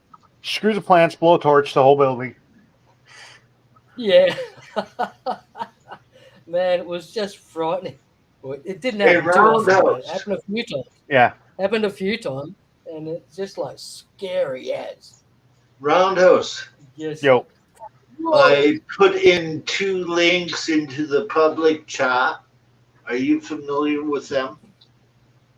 I don't know. Oh, train spot. The first one, yeah, I think so. There's so many sites I've been. I'm pretty sure that's where I used to track the heritage units.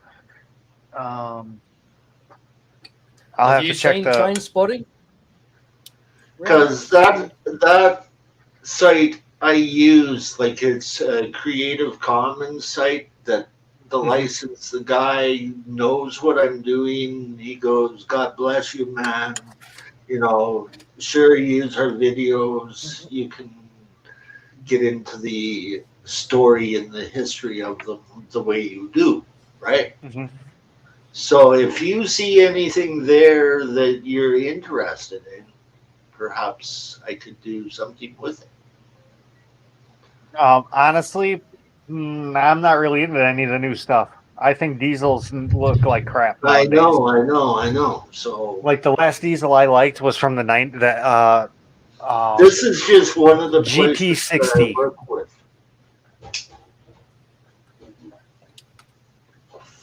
Yeah, but see, at least the licensing it covers my butt, you know, on YouTube and all of that sort of stuff. So, you know, and the same person once sent me a picture because they had a sliding door, and they sent me a picture out the sliding door, and they're like, "Well, I guess we're not going outside today." And I'm like, "Why? What?" You know, I'm looking at the picture. It's on my phone, little dinky phone. I'm looking. I'm like, "Well, I don't." She's like, "Zoom up. Look at the bottom of the door." I zoomed up. It's like an 8-foot snake outside on their patio. Just chilling on the patio. She's like, "Yep, I guess we're not going outside." Yeah, well. Oh man, hell no. Give me the north. I like the cold. I'll deal with the cold. No snakes and shit. Very little snakes and no scorpions and no big some spiders and stuff. And the further north you get, the safer you are. You know that. Yeah. The worst we had a couple of years ago, we had a spider infestation in my parents' trees. And these things were nuclear spiders, man. You couldn't kill them. Yeah. One of them was on the screen. I emptied a whole can of spider raid through the screen, and this thing was still just walking around like, "Oh yeah, I just took a shower. No problem." And what would happen would they would jump out of the trees at night. Well, you got brown recluses in Chicago. I know that. Yeah, these were white spiders with red joints. I tried looking them up, couldn't find anything like it. They were like a creamish white. But, you know, you're outside just having a cigarette and all of a sudden you just get like, you know, 3 or 4 spiders just fall on you. No. I ended up hiring an Orkin and having them bomb that whole, you know, just spray up into the trees and stuff with the gas stuff. You have this thing against spiders, don't you? Well, no, because I had to go outside to smoke when I lived at my parents' house before I moved out, because they didn't want you smoking. They didn't smoke inside because they didn't smoke. So I understand that. you'd have to go outside, and it's like, dude, I don't want the. You bring the spiders in, and you don't know what the hell they are. Yeah, well, the only one that you really have to worry about down there is the recluse. That's the only one that you got to worry about. All the rest of them are harmless to you. Yeah, Black Widow. Oh, you got black widows down there? Very rarely, but yeah, they do show up once in a while. They are in the tons up here. Black widows are in the tons there because usually they're more south. No, you see a black widow every couple of years. Tons of black widows in British Columbia because of our warm winters. Redback spiders, and they're like deadly. And is that the black widow? Like, are they like closely related? I don't know, but do you know what the most poisonous spider is? Chewy, don't say it. Let's see if Geobree can get it. Funnel web? No. Not even close. No, yeah. Go ahead, Chewy. The daddy long legs. Yep. The most poisonous spider ever. The only thing is they can't bite your skin. They can't bite human skin, so they. The thing is venomous, and the most venomous spider is the daddy long venomous legs. spider may not be the daddy long legs. Or probably is still the daddy long legs, but that changes the whole thing when you say poisonous and venomous. That's I'm sorry. correct. Yeah, I'm sorry. That's correct. That was my bad. Poisonous spider is the daddy longlegs for mankind, but the most venomous is the one that can kill you. Yeah. No, but you're right. But we cannot be killed by a daddy longlegs. They're just poisonous. You don't want to eat one. You don't want to, My brother used to eat the legs off of them. I got told by an old friend who was a ecologist, and he said that, like, in your shed and that sort of places that, places you don't go too often in your house and that if you see daddy longlegs webs, like, leave them there. Leave the daddy longlegs because it'll eliminate any chance of redback spiders, which are basically black widows, I believe. Yeah. So Black daddy longlegs keep your houses clean. No, not my house. I keep my own house clean. Thanks. That was That was another thing I did. I swept the whole ceiling in the basement today. Getting rid of all the cobwebs and stuff that has collected over the past year. I do it like once a year. Yeah.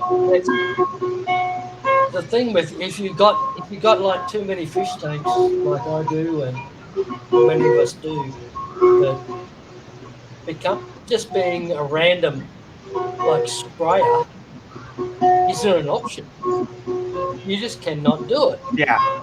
Unless you chuck blankets over tanks and all that sort of stuff. Yeah, You still can't guarantee you're not poisoning the fish. the landlord It about becomes, 3 weeks it ago becomes, says, "Yeah, we're having becomes a Orkin battle. come around." I'm like, "He ain't coming in this house." You Yeah. can go spray the other units. And He if ain't you spraying in don't, my if you unit. don't spray, if you don't spray regularly, that you're just going to get a build up of spiders or whatever. Yeah.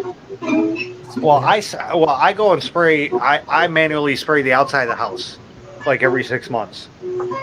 I go around the doors, go around the windows, do the base, on the bottom of the door, pretty much do a barrier for every single opening. Yep. And that has seemed to help a lot. I noticed because when I moved in, man, this place was like a bug, a spider haven. They were everywhere. Yeah, right.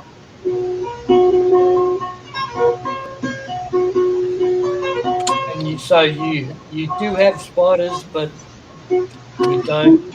They're not out of control. Is that what you're saying, or No, I don't have you've spiders. I just keep. cleaned up? There's no spiders. Yeah, Very few when I see a spiders. spider web, I sweep it down. At least upstairs. Downstairs, I do it like once a year Right. because Yep. for some reason they don't go downstairs. Yeah. Okay. So maybe the dampness of the Yeah, I don't know. underground, like increased humidity for underground living. I don't know. I don't know because I got the dehumidifier down there. Currently, it's at 25%. Hasn't run in Oh, weeks. there's dehumidifier as well. But like I said, during the winter, it doesn't run. I have it on, it just doesn't run because it keeps it below. I Yep. have it set to 50. But most of my tanks, I did custom hoods on. What I did was I would buy the Versa hood, take the hinge and everything behind it off, and just use the very front piece of glass, and then make a piece of glass that fits the whole tank, and just has a single or double uh, corner cut off to where air tubes can go down, Cool. which is really nice because Dr. I have Black, very, good very, to see you. How are you? very, very little Hope you're evaporation. going well, mate.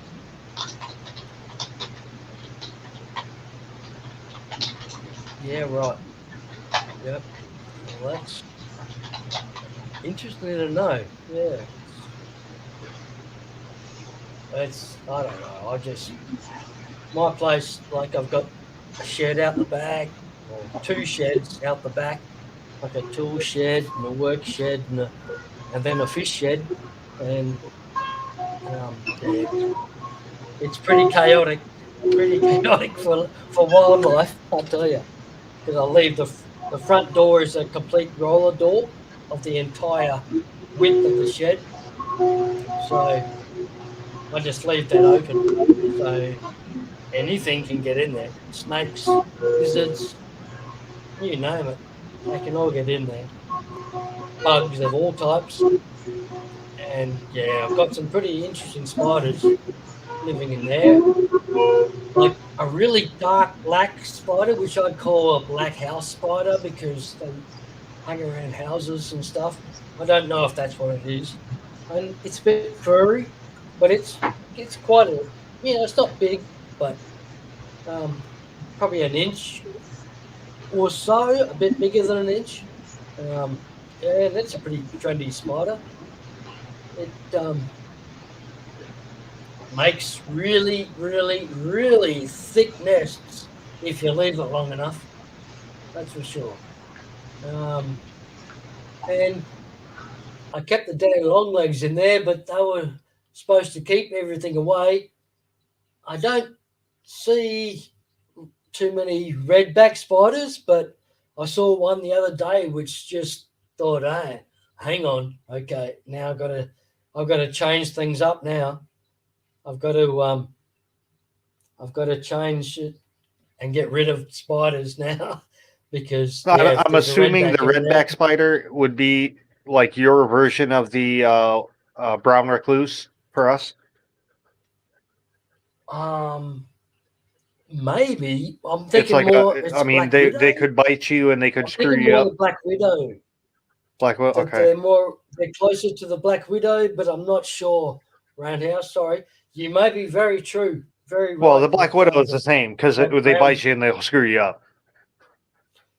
on our redback spider. Like on the back of it, it's got this distinctive, like very bright red pattern on its back, Okay.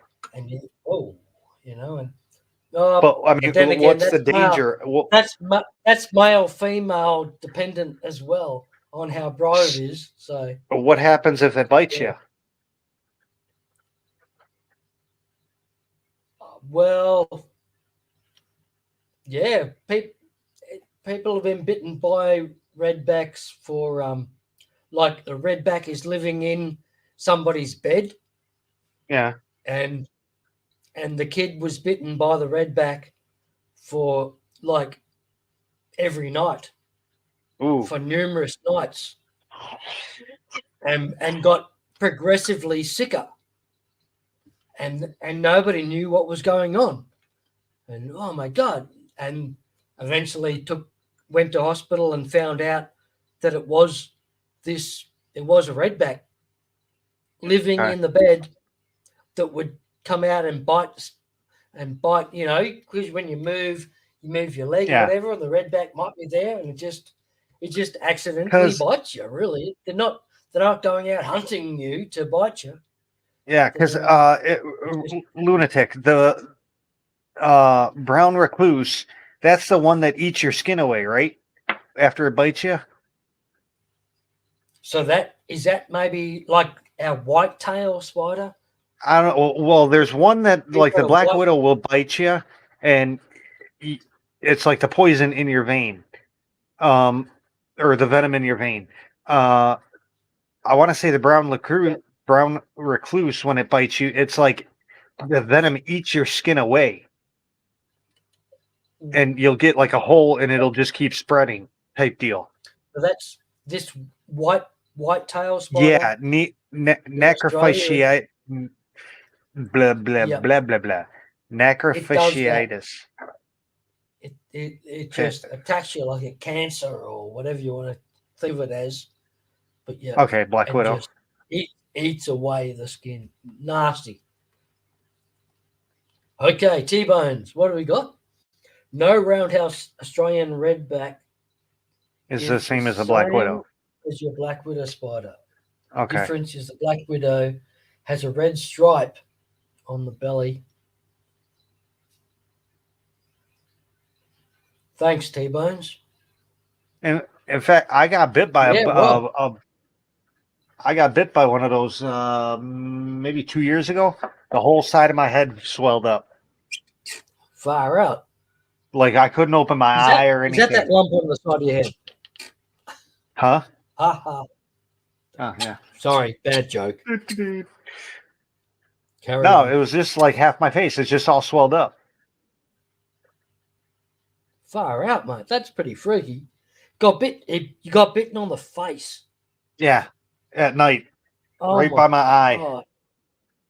And whatever it was, goodness, whatever it was a that's pretty good sized frightening. spider, because it looked like a staple. The fangs were, quarter-inch apart maybe.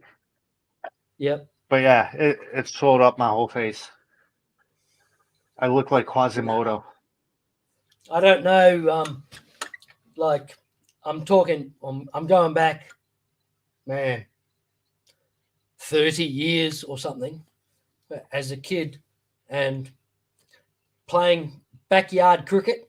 We're playing backyard cricket, but we're playing backyard cricket in a rural location, like on a farm, basically on a beachfront farm, and the ball got smashed into the brush, like it was mowed down to a certain area, but then there's a 1 foot lot of grass before you go into into the forest. And the ball was right there. I stuck my hand in, smack. I got hit by something and had these two bleeding marks in my hand, like in my wrist, right adjacent to the hand. I'm guessing These it's two a little snake bleeding then. marks. And just went, uh-oh. That can't be good. Yeah. And just went, what the hell was that? I have no idea what it was. If it was a spider, snake, could have been either one, really. My guessing is Probably, if you felt it whack your hand, it would have probably been a snake. yeah, right. So that's it. We're like an hour and a half away from any type of civilization. Oh man. Everyone's going, okay, what do we do? What do we do now? You know, he might die now. He might die shortly. Start sucking. Dude, I don't know if that works. It's all that sort of stuff.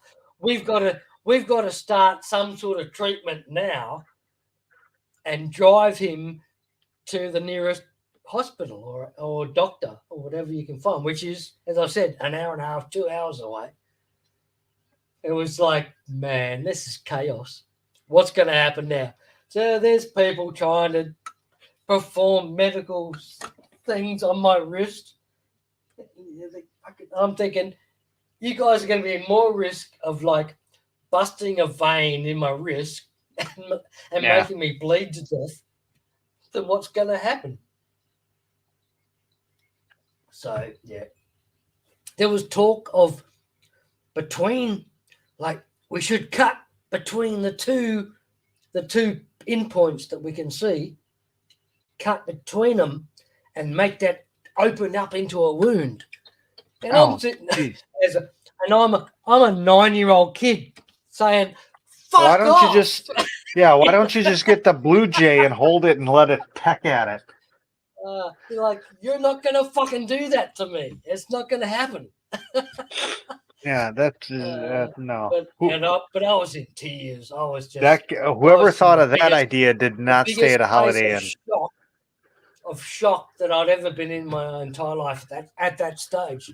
I'd never been in that stage of shock ever in my entire life, and that was like you put your hand in a piece of grass into the grass and you bring it out and there's two bleeding spots. You think, fuck, what's that? Mm-hmm. You have no idea what it was. I just lost it. I was in tears, and I was only a kid. Still, I was in tears, but I was also in control to say that nobody's cutting me at all. It's not happening unless you're a doctor. I'm not getting cut. The nice thing about living in Northern Illinois is in the grand scheme of things, not many animals want to try to kill you here. That's cool. Besides the people. And that I can deal with.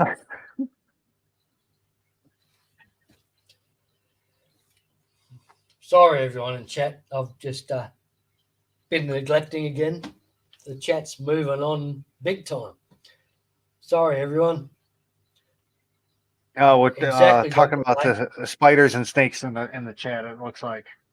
Yeah, exactly. They're talking about the same stuff, but yeah, I didn't realize it was moving so fast there. It is interesting topic, and yeah, that's the scariest bite that I've ever had. I've been trained as a snake catcher, relocator, whatever, and had to go and do the course and all that, and they've got this dummy house thing that you have to, with a couple of rooms, you have to, and they just release snakes in this rooms, and you have to go into the house and try and catch the snakes. And I went in, like one after the other. You know, there's 10 people doing the course, and you know, so one after the other, you do it.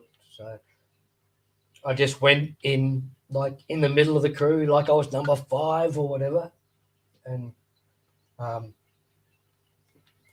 just they said, okay, you'll go, Glenn, off you go. So I went in the room, and here's this snake in the corner of the room, just like bouncing up and smashing the ceiling, the like cork ceiling tile. Jesus Christ, how big is this snake? It's a 6 foot snake. Oh hell no! I'd be throwing pots and pans at it in the corner. Maybe not a 6 foot. I'd say 4 foot probably snake. But the jumping behavior was new to me. I didn't realize this. It's like recently I've, you know, in the last 10 years or something, I've discovered that sharks jump, and that's done me. I don't go near the ocean anymore. But this snake was jumping from the floor to the ceiling, you know, just a basic size ceiling, and it could bounce in the corner and do that and make enough momentum to go up and Get up smash to the ceiling. That's crazy. the ceiling roof and make the roof tile jump up. It was hitting it. Although I do have to say this, I would move to Australia. I walked in the room and walked straight back out and said to the teacher, I said, I'm not going in there. That fucking snake's crazy. He goes, you pass.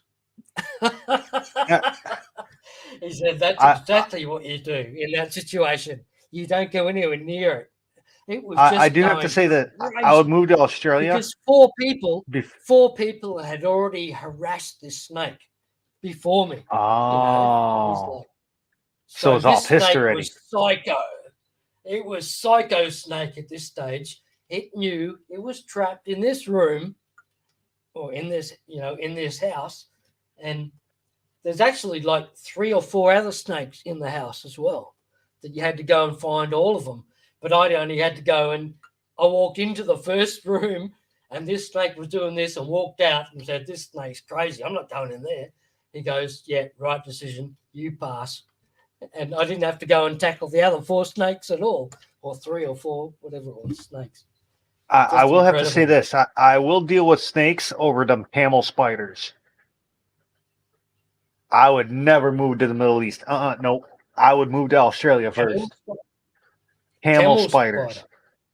It's right. It's like a spider, scorpion, ant. Oh.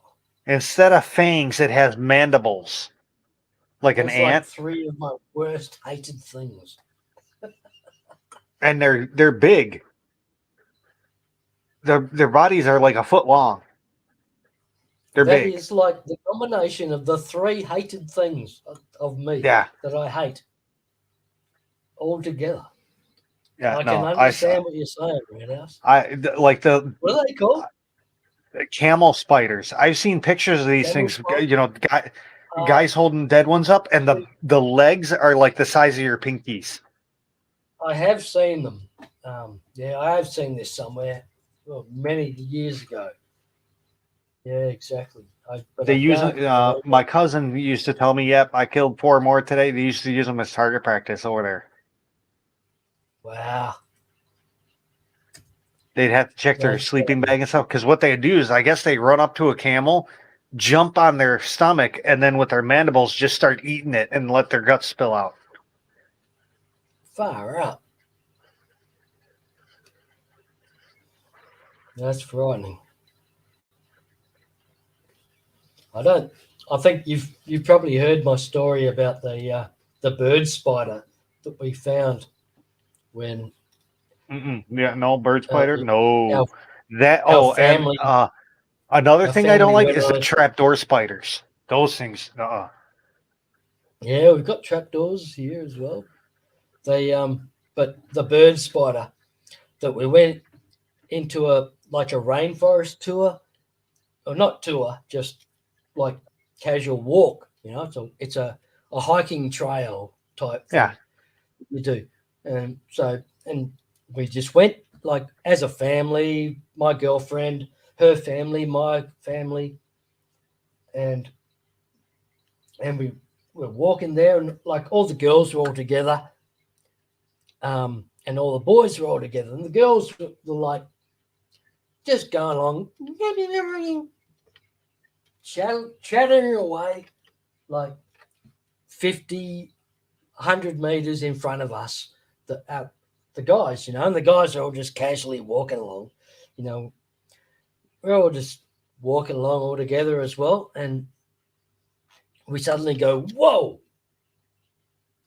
and notice there's this web that's like 40 foot by 40 foot square. No. Above the walking track.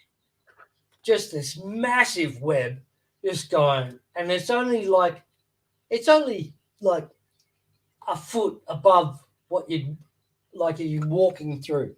It's only it's probably at about 7 foot, this web, the base of this web, and we've just all stopped going, fucking hell, and looked up and saw this spider, and this spider is as like bigger than a dinner plate.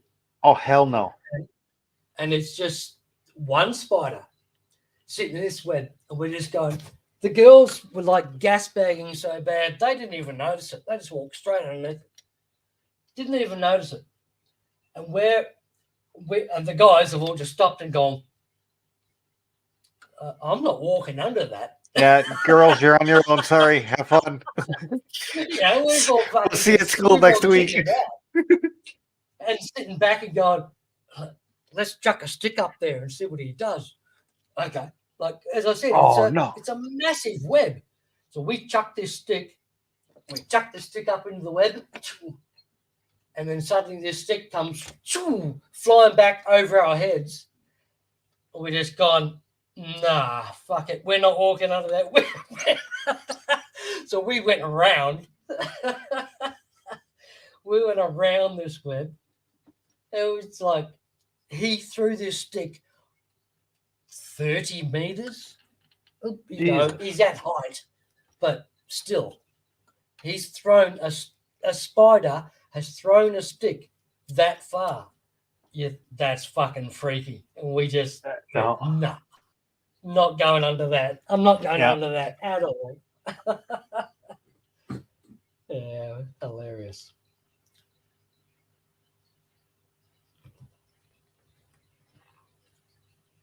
But still,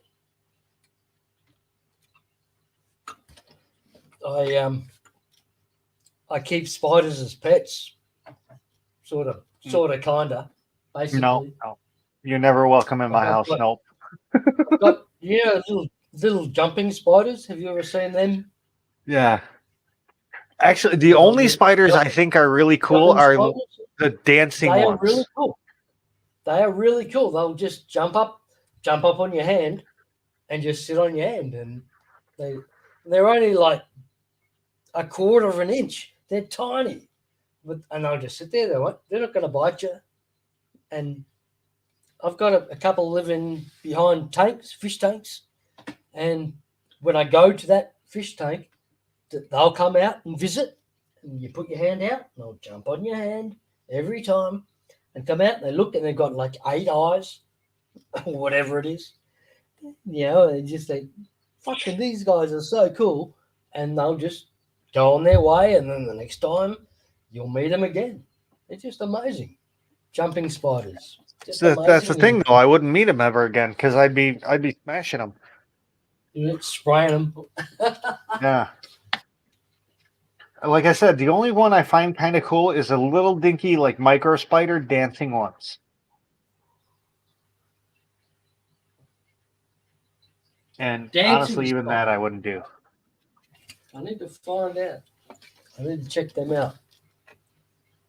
Yeah, they're like little they look kind of metal color, like a metallic coloring. Little dinky guys, but they like with their legs, they like do little dances. Wow. A peacock spider? Is that? It's come up. I put in dancing spider, and it came Yeah, up that with could be. peacock spider. Like they got amazing color. Wow. Like the dance, the not dancing, the jumping spiders I'm talking about, which are tiny, tiny little spiders, but they're very cool. Like non-venomous, non-colorful at all. Yeah, that's the one. The peacock. That's the one I'm talking about.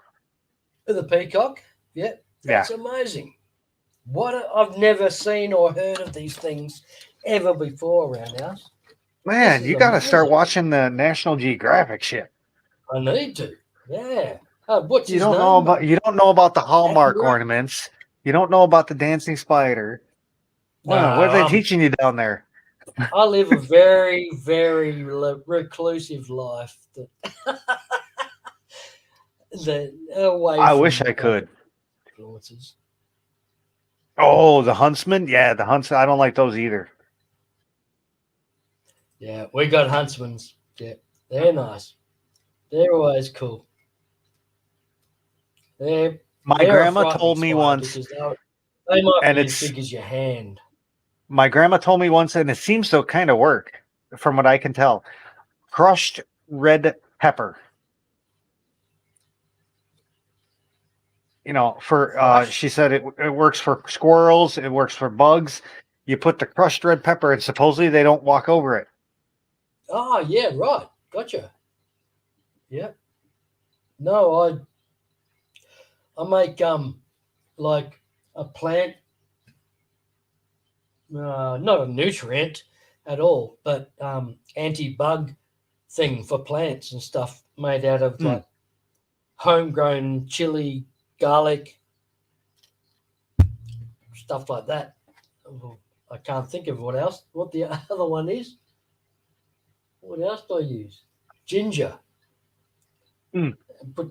Put ginger, garlic, and chili in a container full of water, and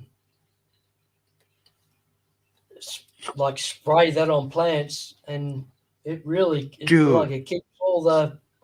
That was the coolest damn thing. Things away. It keeps them away. It really when works. you were doing that with your hands, it looked like you had 20 fingers on each hand.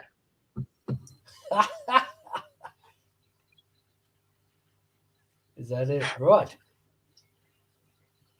Like Roundhouse, I keep forgetting that I'm actually on camera. So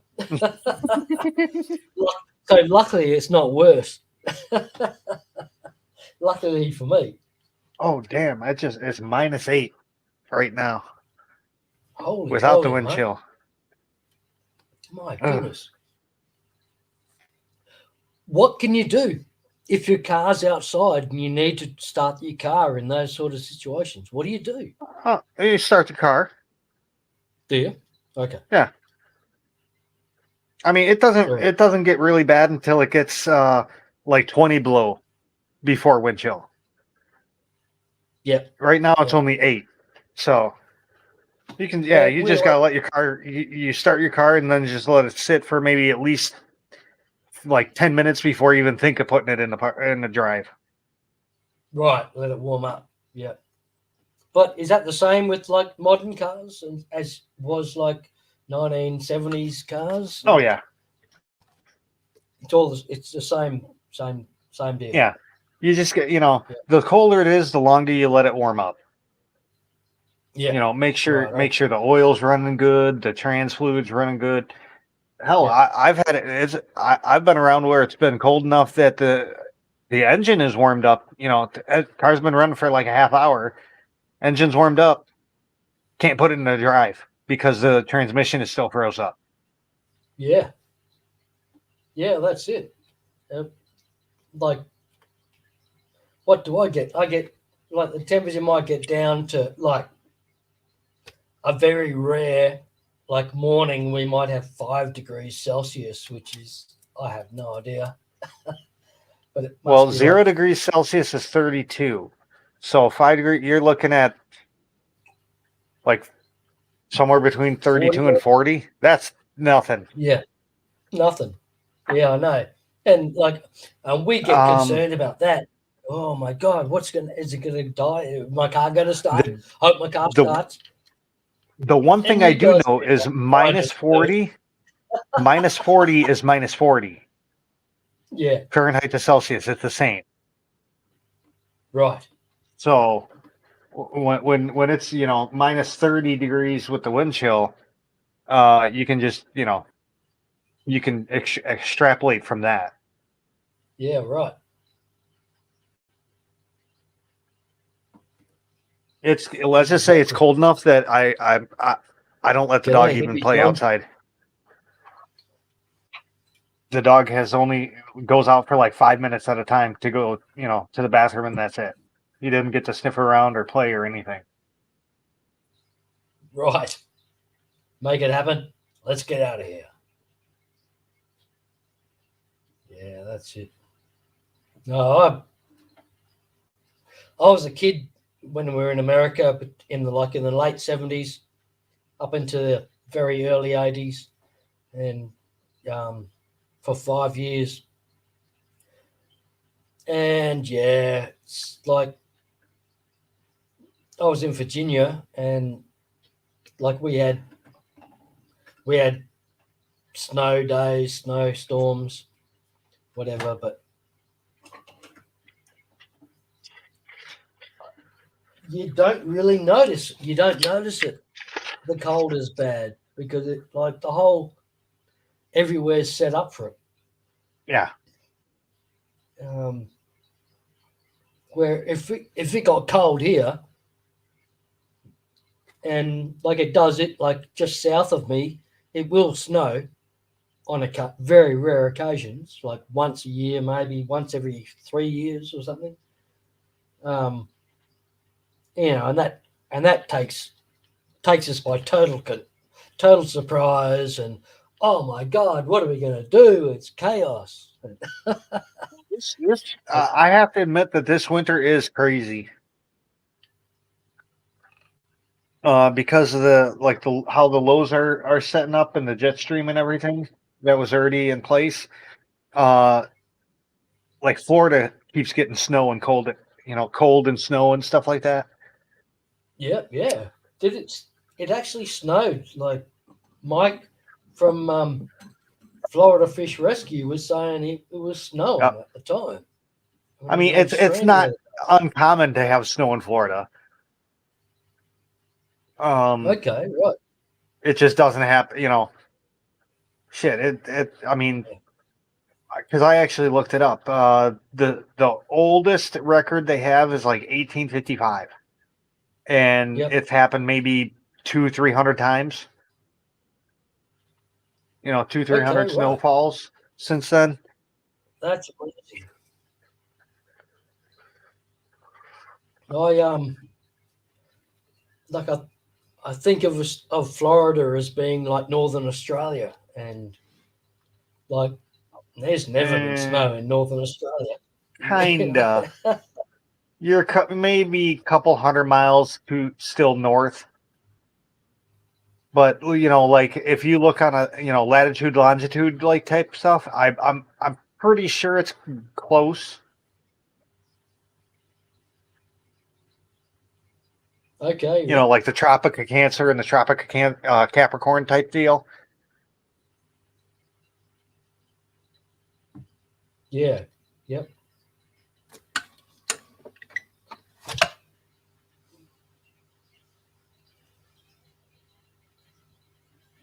The coldest I can remember in my life in this area was like 2 years ago when the whole Jesse Smollett thing happened in Chicago.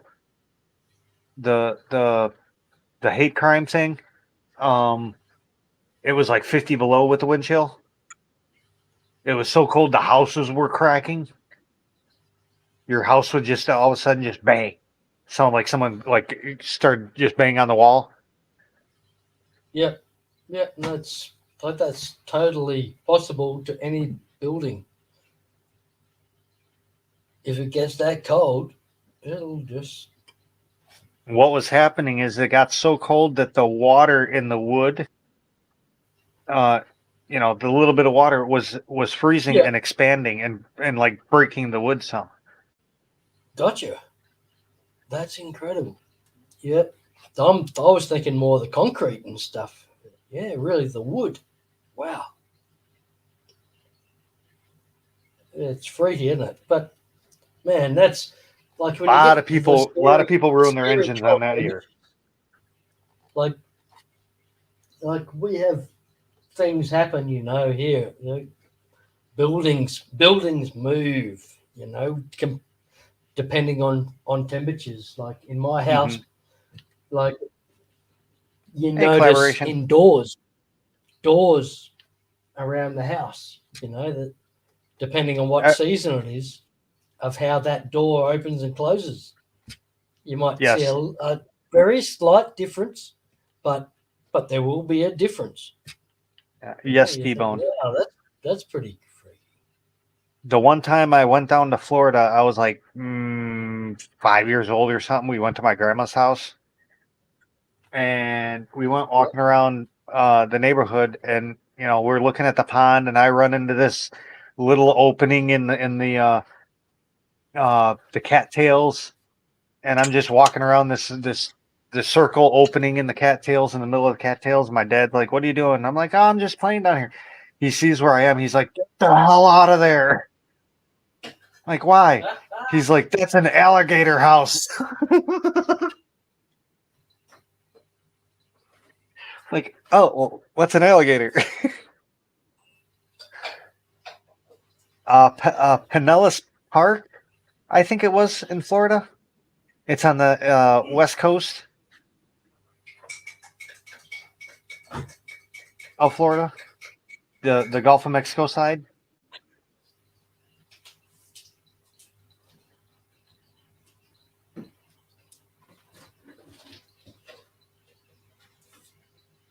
Yeah, and like 2 days later, it ate the neighbor's dog. Well, I don't know if that one did, but an alligator ate the neighbor's dog. Holy moly, that's pretty full on. And it was like a lab dog. It wasn't like a Chihuahua dog. But like, if they get anywhere near the waterline and they're sitting, like, you just don't realize, like, the. Yeah, I mean, I could have got eaten where I was. I could have got eaten by an alligator real quick. Yeah, I didn't even realize it. they can be like right there on the side, just with their, maybe with their eyes hanging just at the waterline. And I never once looked at the water. Launch, just incredible. Yeah, the thing is I never once looked at the water though, because I didn't even realize what it was. Yeah, I just thought it was just like if someone took their boat and drove it in there, and it all patted it down, crushed it all down and stuff. Yeah, it's just incredible. They are. Yeah, I could have been eaten.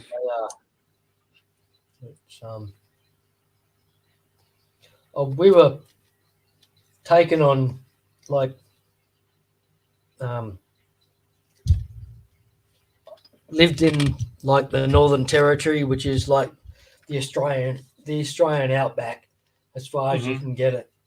And like I was in Darwin, which is at the north of the territory, and which is the territory is like the size of Texas, basically. And it, we'd go on tours around. We'd just on weekends we'd drive around and visit places and all that sort of stuff. And went on a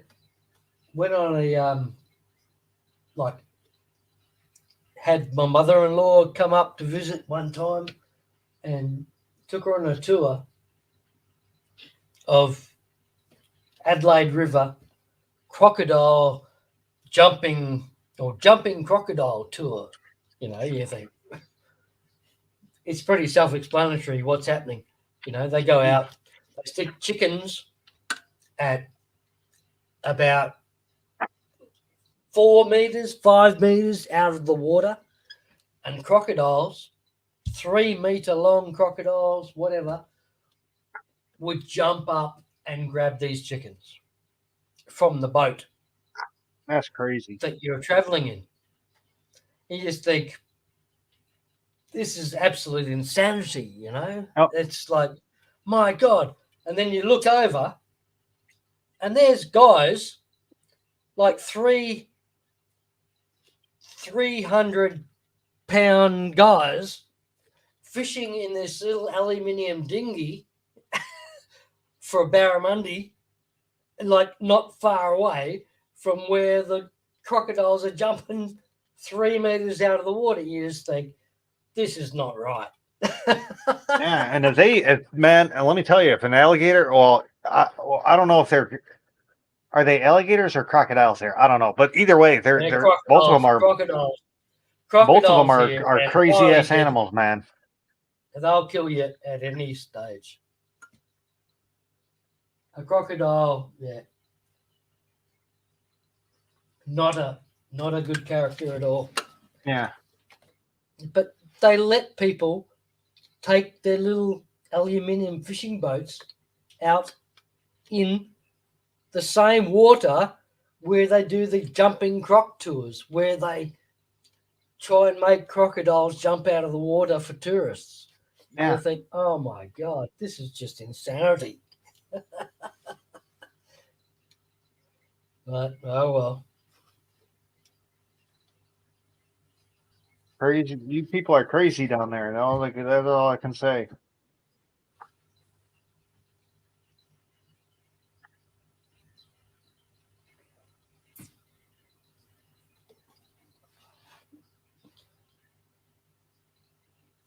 Darwin theory of evolution. That's it, Hippie John. Pretty much. Hey, just think of it this way. At least you don't got hippos.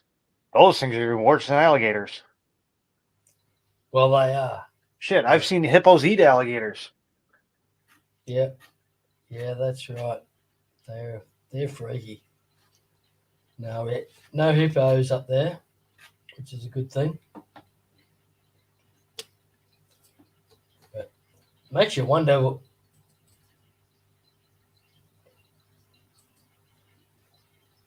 Wow, that was weird. Makes you wonder why they are allowed to take a substandard fishing vessel into crocodile-infested waters. No, I mean, if they don't have the same chicken hanging, they won't be jumping. They only jump because they're trying to get the chicken thing. Otherwise, I don't think they jump.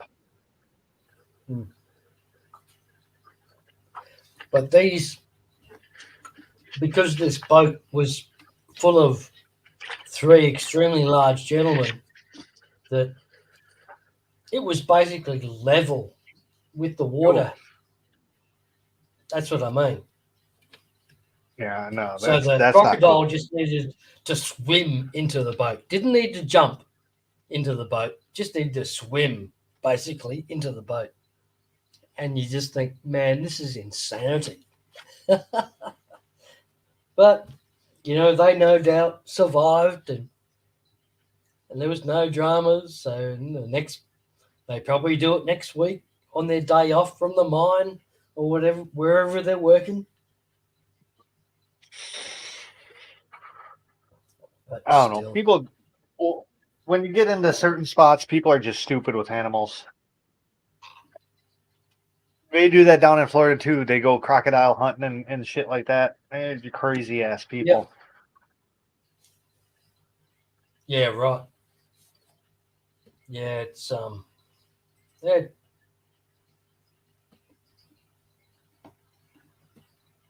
it's a different,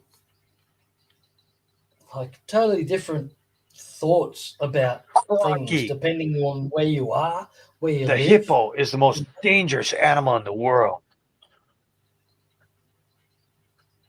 Let me stick my my face right next to its mouth. I'm surprised that guy that's didn't it. die sooner. I really do. That Irwin guy. Yeah. Right.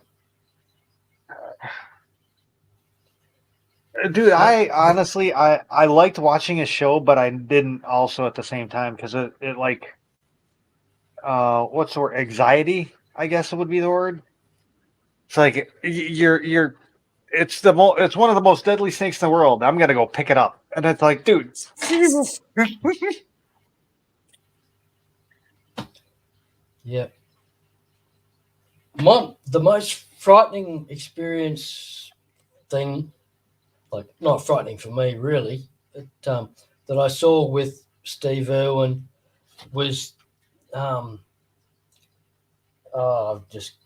had it. I've just gone blank on that snake, the African snake. The One that went after his face. He was that holding would it, and it like went to bite his face. no, it could spin around like meters or yards. Oh God, I've forgotten them completely. Sorry, but amazing. Yeah, see, Snake. snakes suck, man. They should all be dead. And these things would just you could be 5, 6 yards away from the snake, but it could just spin around and snap you on the other side, and you just think, Yeah. holy moly, that's just frightening.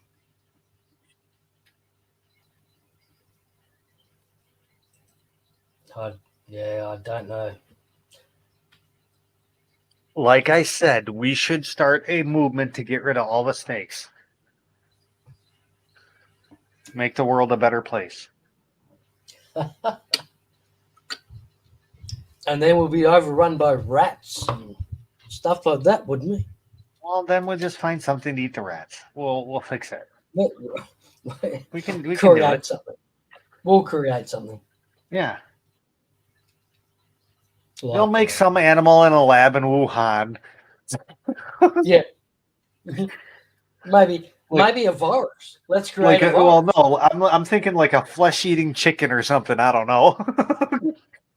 Yeah. That's it. Flesh-eating chicken. I mean, shit. We can send a man to the moon. We can put a man in a submersible down in the Marianas Trench. We can do this. Yep. I agree, Roundhouse. There must be something. Yeah. Well, let's it could be a like a foot long, or maybe not. That's starting to frighten me too much anyway.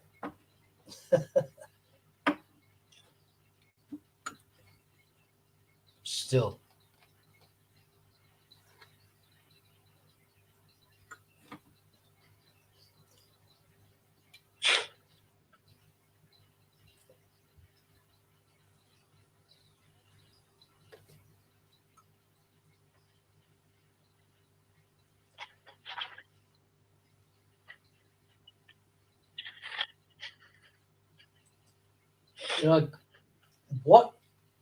What would be the scariest? Like if you could make the thing 3 or 4 foot like long, whatever, that would be the scariest beast. Like, A velociraptor. Yeah. So what's that? Like a purple swamp hen? Well, they had this big ass like. That's the closest relative that we have to a velociraptor is a purple swamp hen, and they're a 1 foot bird, which is quite attractive. Oh, it's really ugly actually, but does it still have the nail? Nice, pretty colors.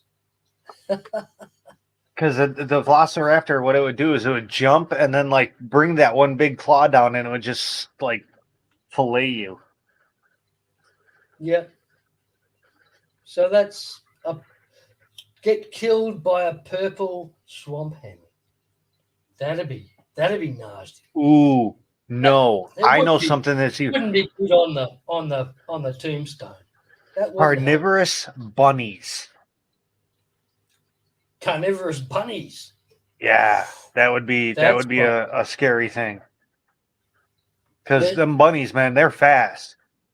with And like because they're carnivorous, they'd be running to you, not away from you. and with superpower jumping abilities, so they can jump out of holes Yeah. and just grab onto your neck, Latch and onto your big neck and go for your jugular and big teeth. Yeah, yeah. then they smell the blood and then you got a bunch of them running at you and just latching onto you. You're running around. So like a Monty Python skit. Yeah. He's got big teeth. Yes. No, that's true. Those bunny teeth into the neck would be just horrendous. Carnivorous mice. I think they already New York already has carnivorous like rats. And they're like the size of raccoons.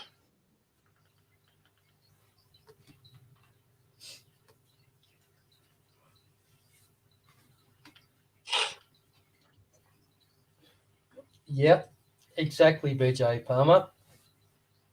The Monty Python skit with the rabbit. Sharks that are mixed with Plecostomus. So Posiwi sent me this article, and I was looking at it.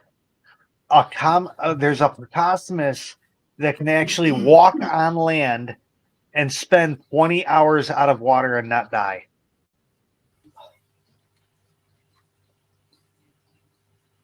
Yeah, right. Wow.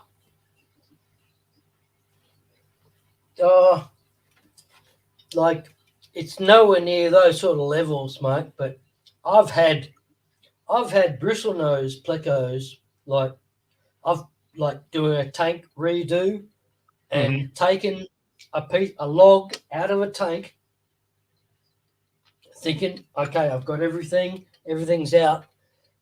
Taken a log out of a tank and left that log sitting on the concrete in the fish shed for numerous hours, and then put that log back in there, and suddenly the all of a pleco sudden the appears. fish swims out. Yeah, and the Then pleco appears like a bristlenose pleco, and I don't know. That's happened a few times. So, but can you imagine what do the common plecos get? Like 2 feet long, something like that. I know they get huge, but can you imagine walking through the forest and finding one of those things just crawling around the forest, going from one pond to the other or something? Yeah.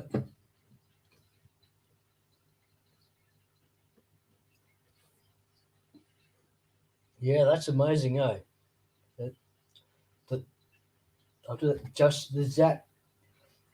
There's just that enough humidity and moisture attached to the piece of wood that the bristlenose pleco is attached to that keeps them alive for hours. How does that happen?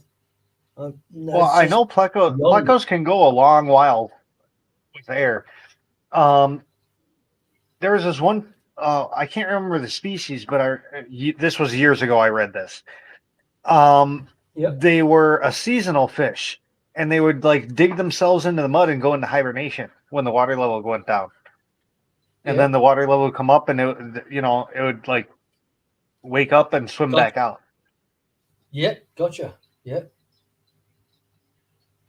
Yep, there's we've got a really exciting fish, in my opinion. I just love them. The Australian desert gobies, which Mm. Like, only get water for a few months a year. That's it. So they're a great fish, a beautiful fish, and such an exciting fish to watch in the aquarium hobby.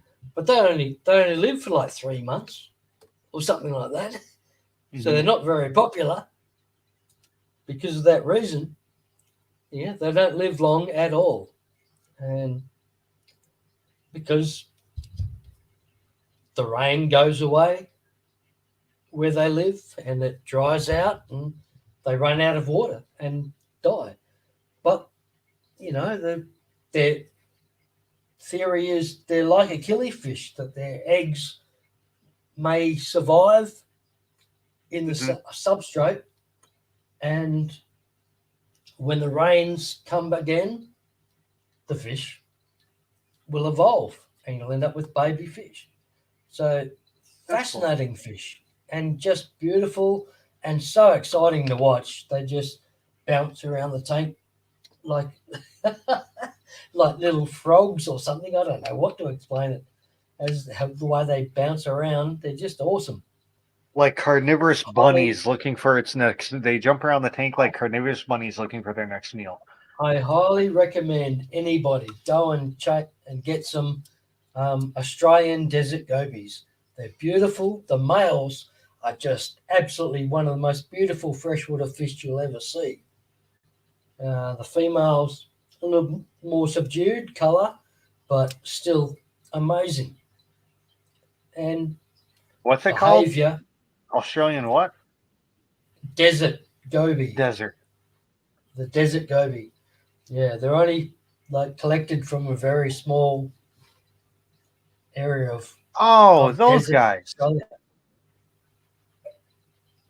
Yeah, such a cool fish.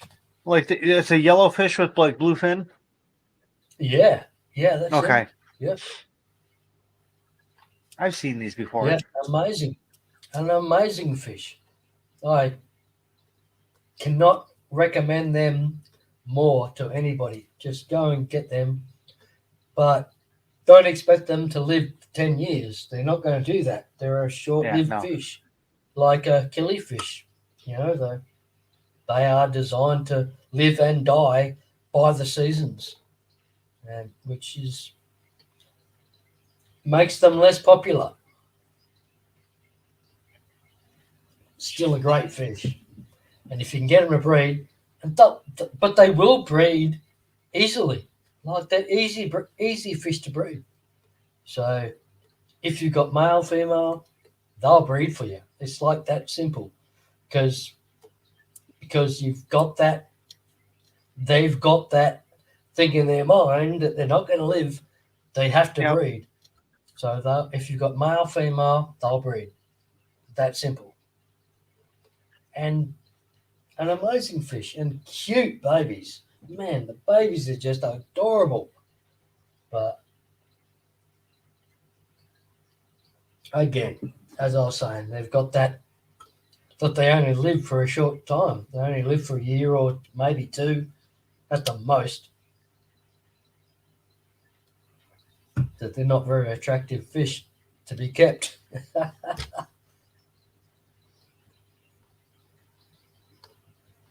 Walking catfish. Freaky Fish Lady saying walking catfish. Yeah, that's the thing. Right. Can live in the mud. Yeah, exactly. They are. And the snakeheads, those snakeheads can walk across from one waterway to another and get across that little, not a long expanse of land, but a short expanse of land. Like a snakehead can crawl across that and get there, as do certain Australian native fish, sleepy cod, which is pretty much as close as we're going to get to an Australian version of a snakehead. Amazing fish.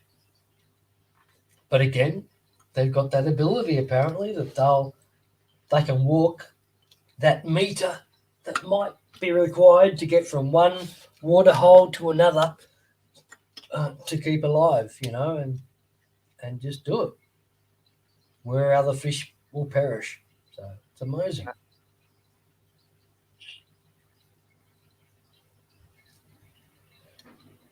Yeah, sorry everyone. Hope I'm not neglecting you all again in the chat. We're trying to get there. If I do a goby, I wouldn't do.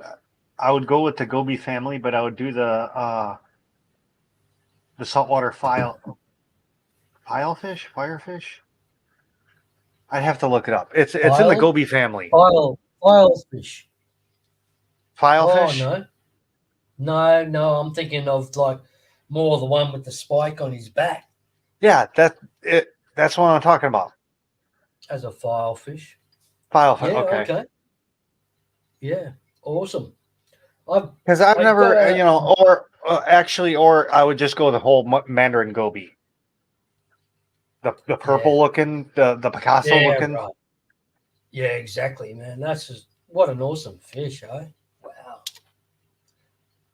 I can go out. Like I live on the coast where I am. I'm 400 meters from the ocean, from the Indian Ocean, and 400 meters the other way to an estuary, a huge estuary system, which is saltwater, brackish maybe, but basically salt water. It's not too weak salt water, that's for sure. And I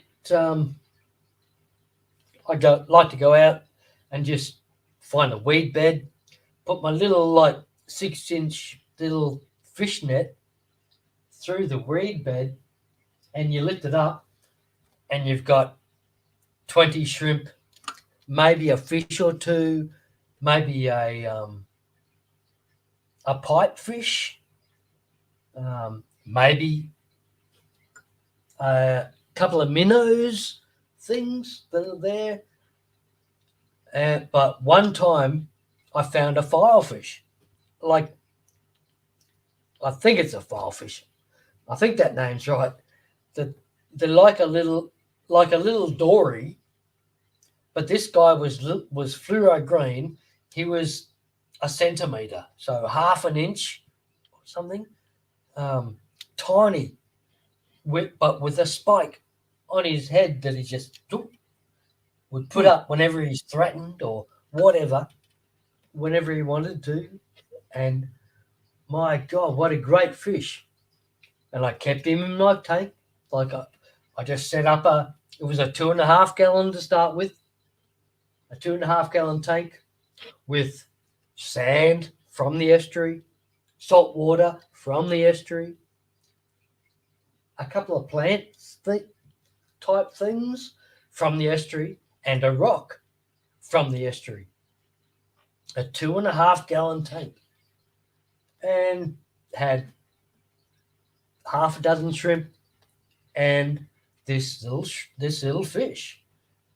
And it was just the coolest tank until it gets to 45-degree temperatures here and you don't have a chiller and you think, hang on, they're not going to live.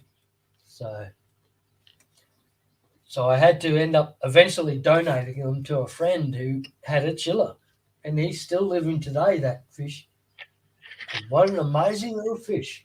It's a fluoro green and this spike on his head that he can put up whenever he wants to, and yeah, amazing.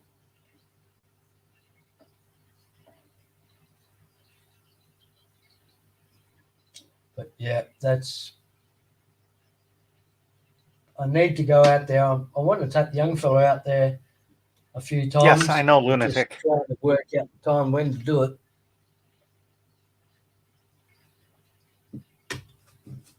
They're actually my second favorite saltwater fish.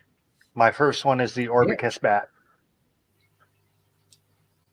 Orbicus bass? Bat. Orbicus batfish. Batfish, okay, yeah, right. It's a Yeah, blackfish, and it has a bright orange pinstripe right at the Yeah. right along the middle of its forehead into the fin and everything. Yeah. I know the batfish. I reckon Or this is not, I'm exactly. sorry, I'm no, just checking it out. Yeah, that's it. Yeah, Panatus they bat. are. That's the one I'm thinking of. I'm That's the one sorry, I'm thinking of. Panatus bat. Orbicus bat is the brown colored one. Okay, right. Yep. Panatus bat is the black with the orange. Okay, Ugh. right. But it's the same sort of looking fish that I was when you mentioned Correct.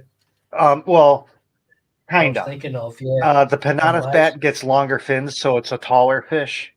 It's like an angelfish in essence, with its long fins, like the angel has. Um, Yeah. the Panatus bat are like you know like 1 foot fins Jesus, instead of like 6-inch fins. holy moly! Is that Panata spadefish? Is that No, is that I the don't one you're think so. talking about? No, it's a batfish. Panat, Pinnate, spadefish. Check that out, Roundhouse. Wow, man, that's a wild looking fish.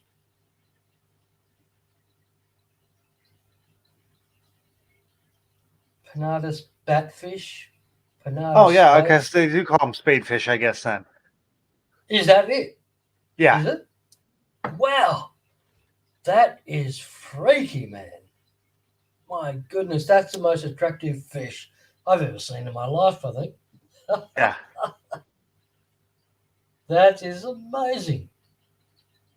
Holy And see, the moly. thing is if you look at like the silver with the couple black stripe, that's like a more they're like that as a juvenile. When they're juvenile, they don't look anything like what they do as an adult. Their body shape changes a little bit, and their fins grow really long as they get an adult. That thing is just freaky. That's the freakiest looking fish I've seen in my life. Yeah, they're gorgeous fish. Yeah. Wow. It's wow. It's not at all anything to do with it, but they just somehow remind me of a better. Like with Yeah, I could see that. the long finnage and that big body, like big gut sort of thing that betters get. I mean, I've always contributed to them as like an angelfish, a freshwater angelfish. Sorry, should I be trying to But yeah, they get big.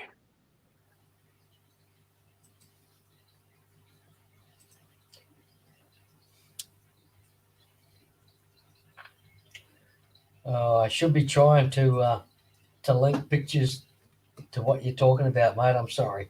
I should have been doing that. They get 37. I don't This know what says I'm doing. 37 centimeters long. I should be trying to do it. Let me try and do that now.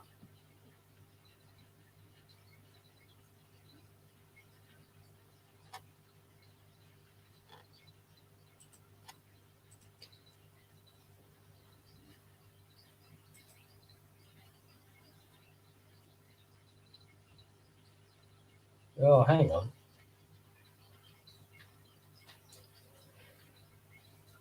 Which one? I reckon that one. Man, look at that. That is just one freaky photo.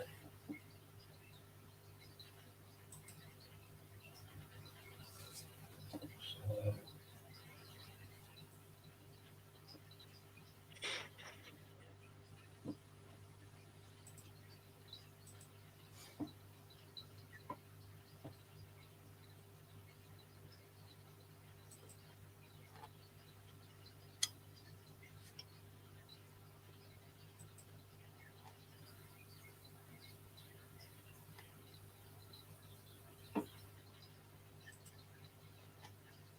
I think I'm gonna have to call it. It's just past 3:30 in the morning here. Okay, Roundhouse. Thanks, man. I'll see you, man. Have a good one. Yeah, you too. Thanks for being involved. See you later. Yep. I'm trying to find that fish.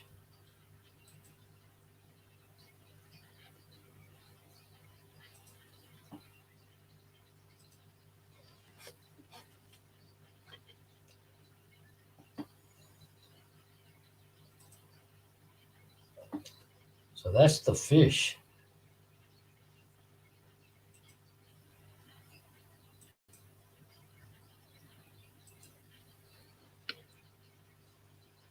That's the fish. Is that a nice looking fish or what? My goodness. Wow. It's got better tendencies for sure. It's amazing. And the orange outline of the entire fish is just except for the chin.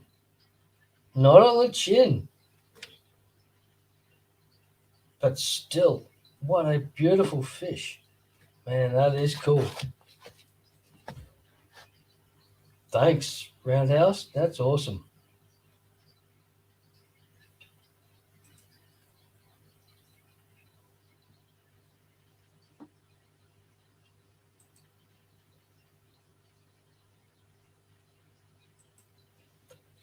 So, how is everyone? Are we all doing well? Oh, what is it? Still daylight here, just. I'm going to play a little guitar in the background while we hopefully can chat. I don't need my glasses just yet. Vince saying my feed says there's only 3 watching, 10 people commenting. Yeah, right. Right, mate. I agree.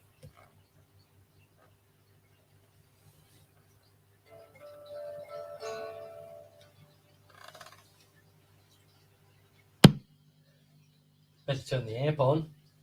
Turn the amp on. Still doesn't make any difference.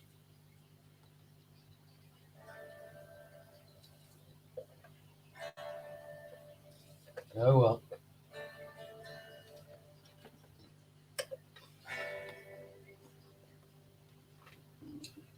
But yeah, how you all going? Hope you're going well. We're here together. Only a handful of us, only 5, but come on. Carrying us on long after Blackie. Vince, thanks for being here. Hope you're staying. But yeah, I'm going to hang on for a while longer yet.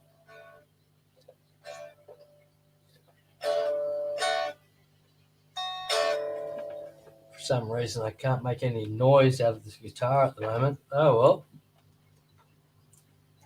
well. Yeah, thanks, Vince. Cheers, man. And Chewy, thanks for being here. I'm not saying we're going. We're not going anywhere. I'm famous for 10-hour streams. This could be one of those.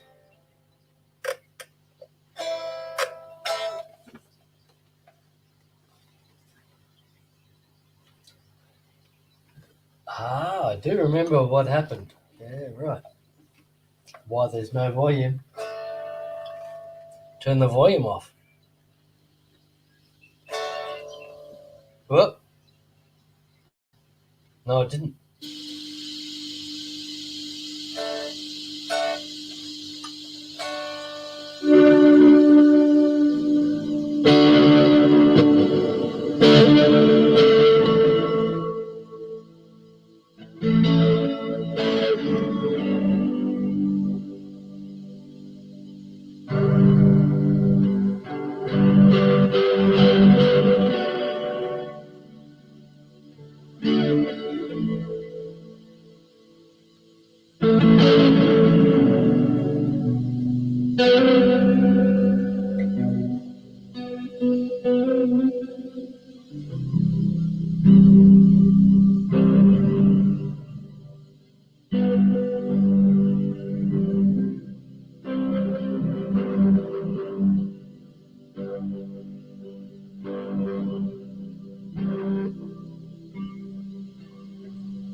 Oh, okay. Hello, everyone who's left here. Vince, hope you're still going all right, mate. Free reign to play Stairway to Heaven. I wish I could, man. I actually used to be able to play Stairway to Heaven a little bit, but now I got nothing. I'm not very good, man. Sorry.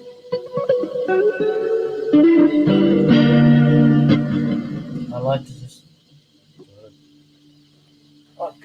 because I'm no good. I just try and play my own sort of stuff because I'm not very good and I can't remember things and stuff like that.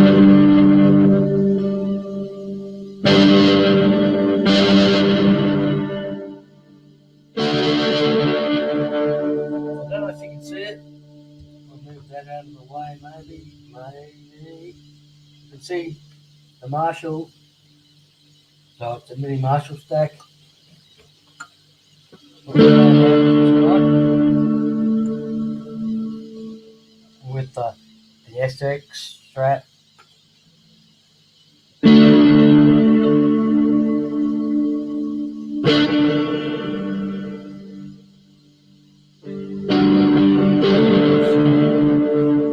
Flange.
Oh, okay.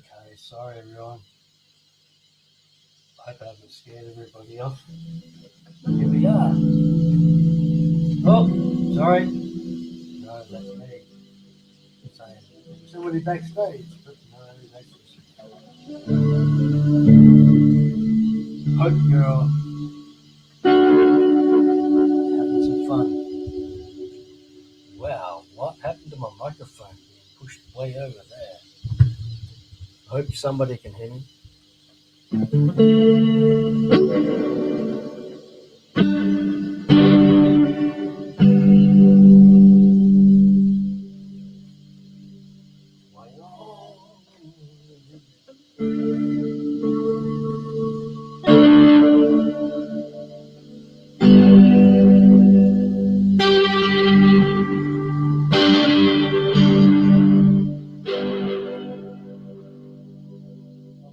Got a bit of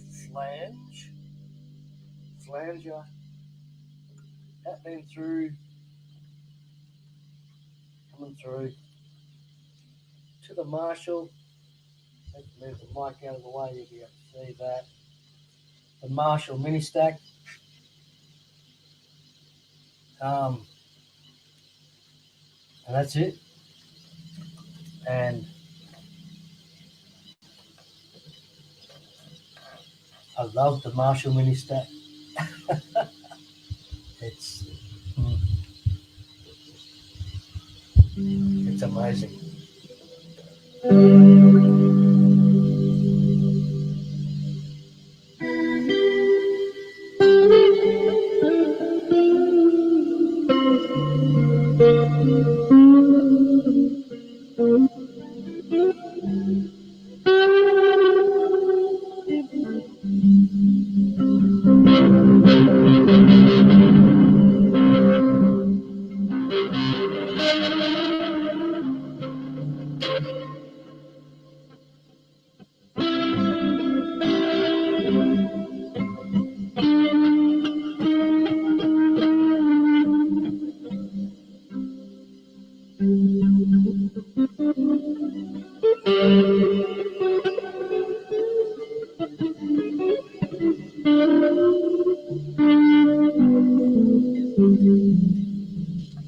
Shouldn't tell them.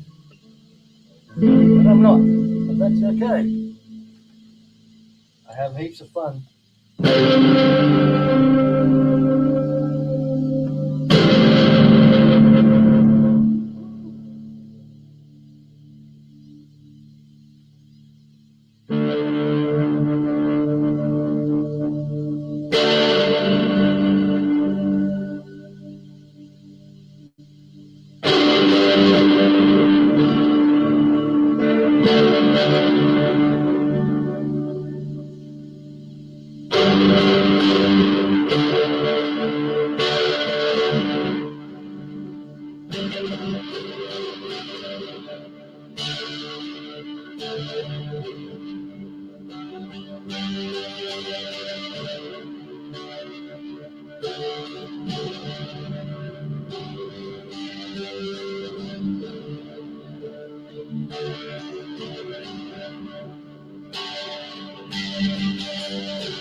tough question. Thanks for asking anyway. It's a very tough question. I've got a few favourite guitarists. Yeah. I have to say, like, numerous. Let's say, I have to say Rosington Collins from Leonard Skinner. They're just amazing.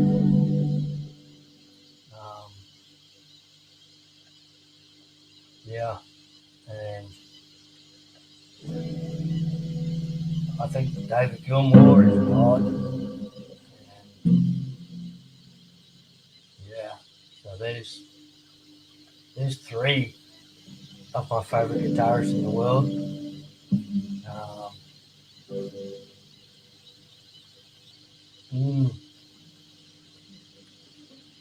I'm a George Harrison fan, but I don't think he's one of the greatest guitarists in the world at all. But I'm a huge George Harrison fan.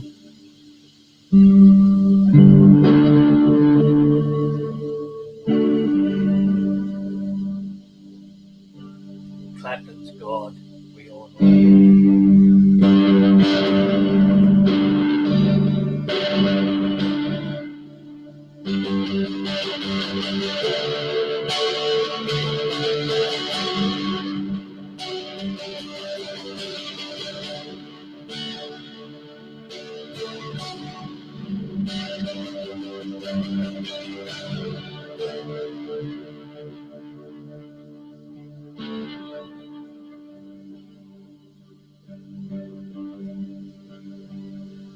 I love George Thorogood's work.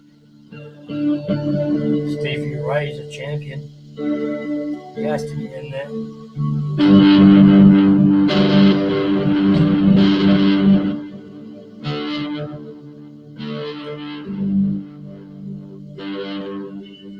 Eddie Cochran.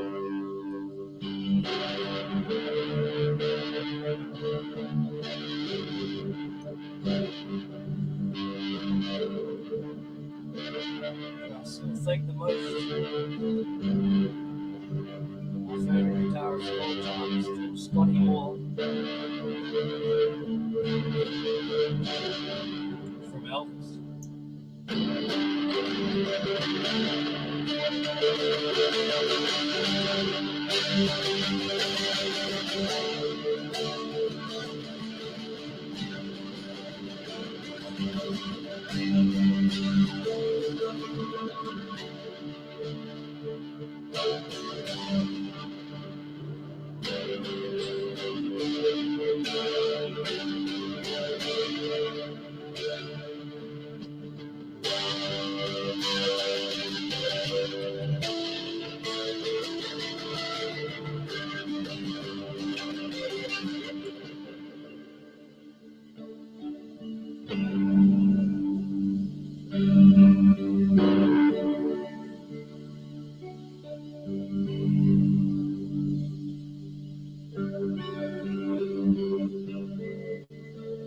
Have you heard that?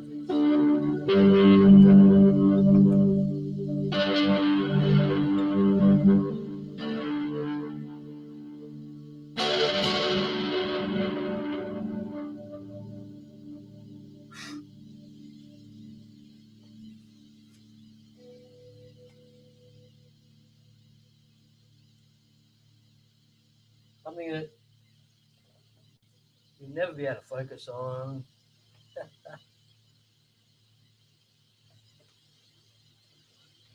Like my fingers have permanent string indentations in them. But yeah, Vince, thanks for the question, man. That was awesome.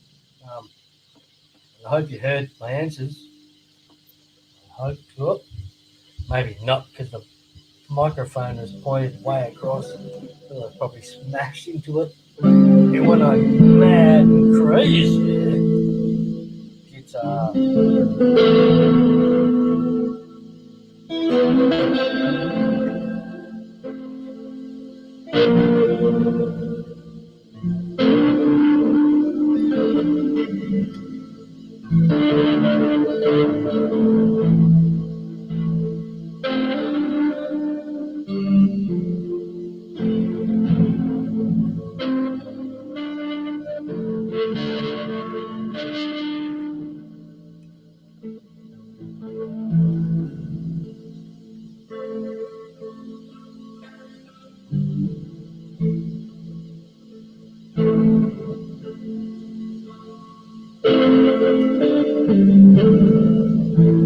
Do you really understand?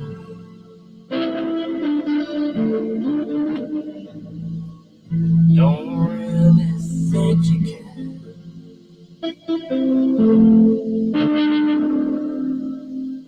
I'm just sitting here without you.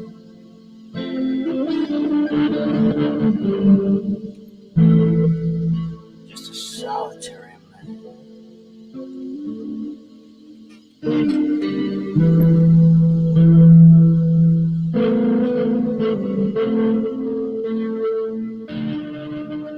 And I miss you.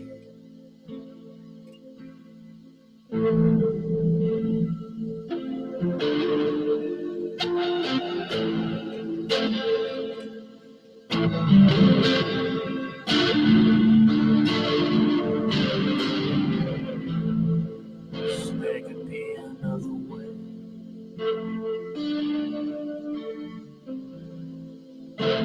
You're listening to a word I say.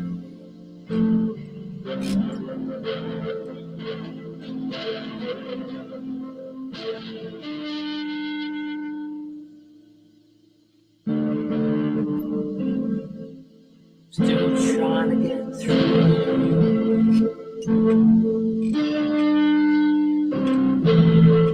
Well, there's no answer again today. And I miss you.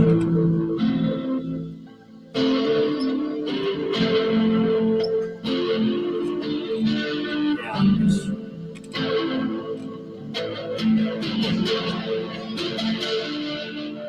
Yeah, I miss you.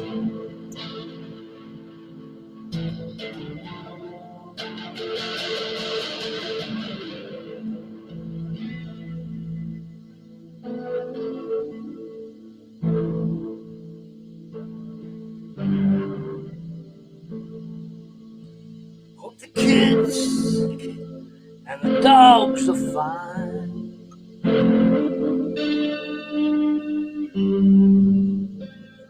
You know it's breaking this heart of mine.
I love you.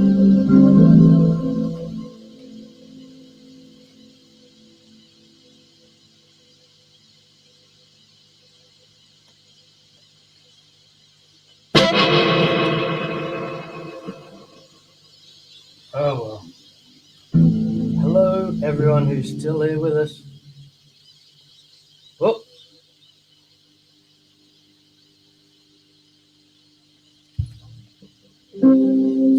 Vince is saying the way our players should look into Robert Fripp, band called King Crimson. So hard for me to say. I know the band you're talking about. You remind me of him. Please look into him. You'd already know him. One of the most significant guitarists. Well, I think I'd like to say thanks, Vince, for what you said there. I think there's kind words involved in there. Thanks, mate. But yeah, I'll check that out. I know the band, King Crimson. I've heard of them, but yeah, I don't know much about them. But I'll check that out. Thanks for your words, your kind words. Awesome. Thank you. Chris Paul, how are you? Happy Australia Day. What is it? 6 p.m. here now. Woo. It's nearly over. Right? Oh, well. Australia Day. Yeah. I wonder how many more Australia Days we'll have. It'll be interesting to see. That's the way things are all going and everything. Hopefully we can keep it going. Yeah, because I just want everyone to be together.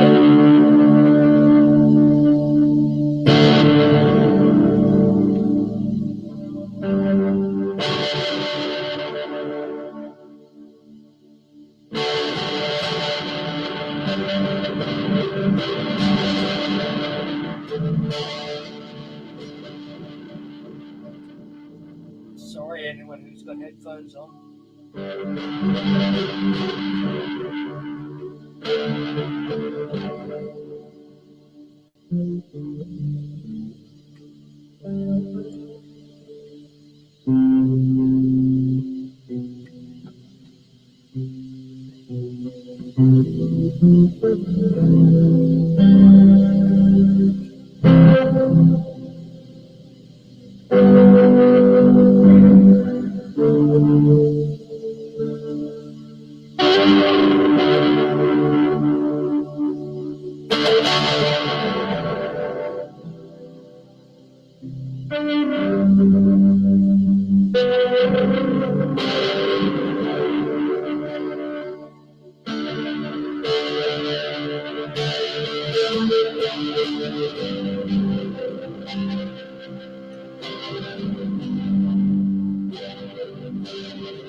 Thanks a lot, Vince. It's awesome, man. Thank you for your comment. Nice comment. Cheers.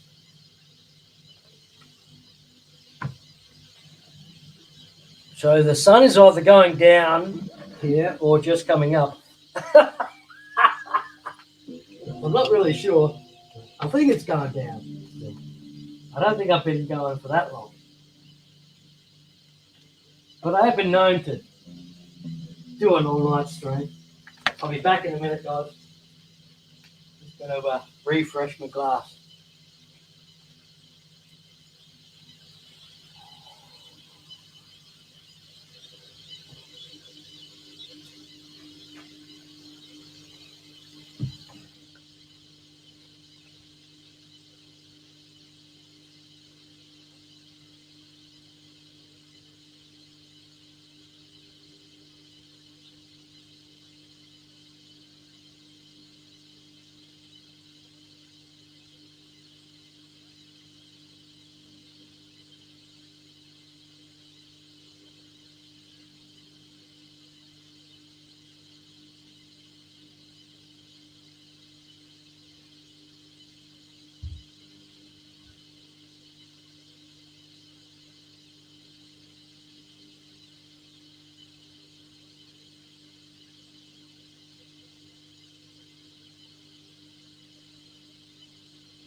Hello. Hope I haven't lost everyone that was here with us. Thanks for joining us. While we're here, does anyone remember these things?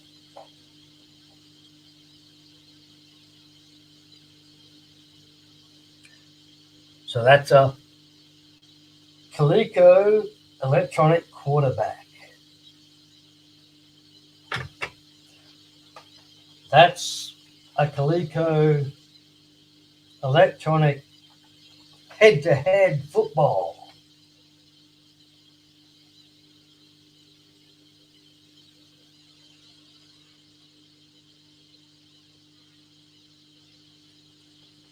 Amazing. They still work perfectly. They're from the 1970s and amazing.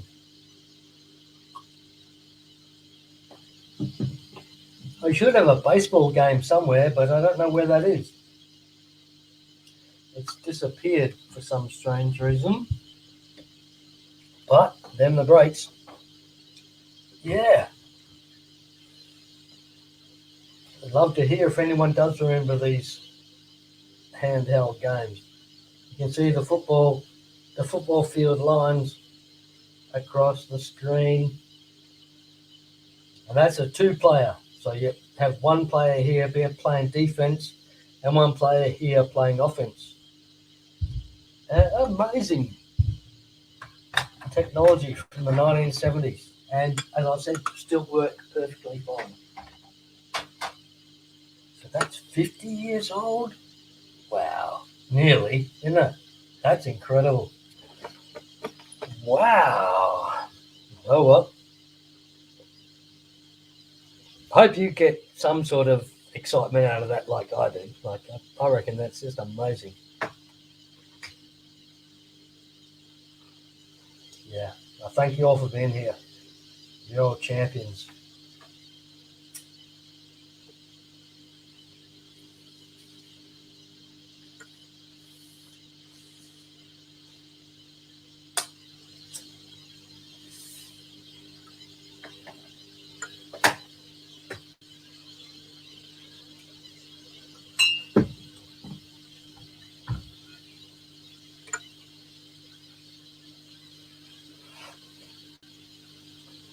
Chris Paul, I hope you're doing well, man.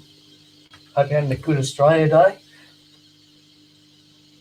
So what are we expecting, like 9 o'clock and midnight fireworks displays tonight? I'd imagine we would be. Is it 9 o'clock? So you can, no, that's on New Year's, isn't it? But we get that New Year's to make up for the Eastern States midnight. Or is it because so children can hear the fireworks earlier? I don't understand. I don't know. I don't really care too much. I think fireworks are the biggest waste of fucking money I've ever experienced in my entire life. I really do. I love them. I do love the fireworks display, but I think we've gone past that. We should realise that spending $1 million on a fireworks display is just money not well spent when the hospitals and so forth are suffering. So that's just my opinion, and that's not good. 80s, Tommy's Caveman, 83, Junior Caveman versus Jonathan. That's awesome, Chris Paul. That's amazing.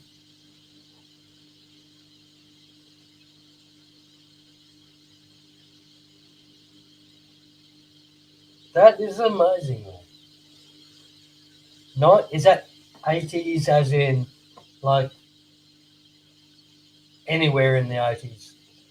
Tommy's Caveman. I don't really understand them, what you're saying there, man, but I do sort of.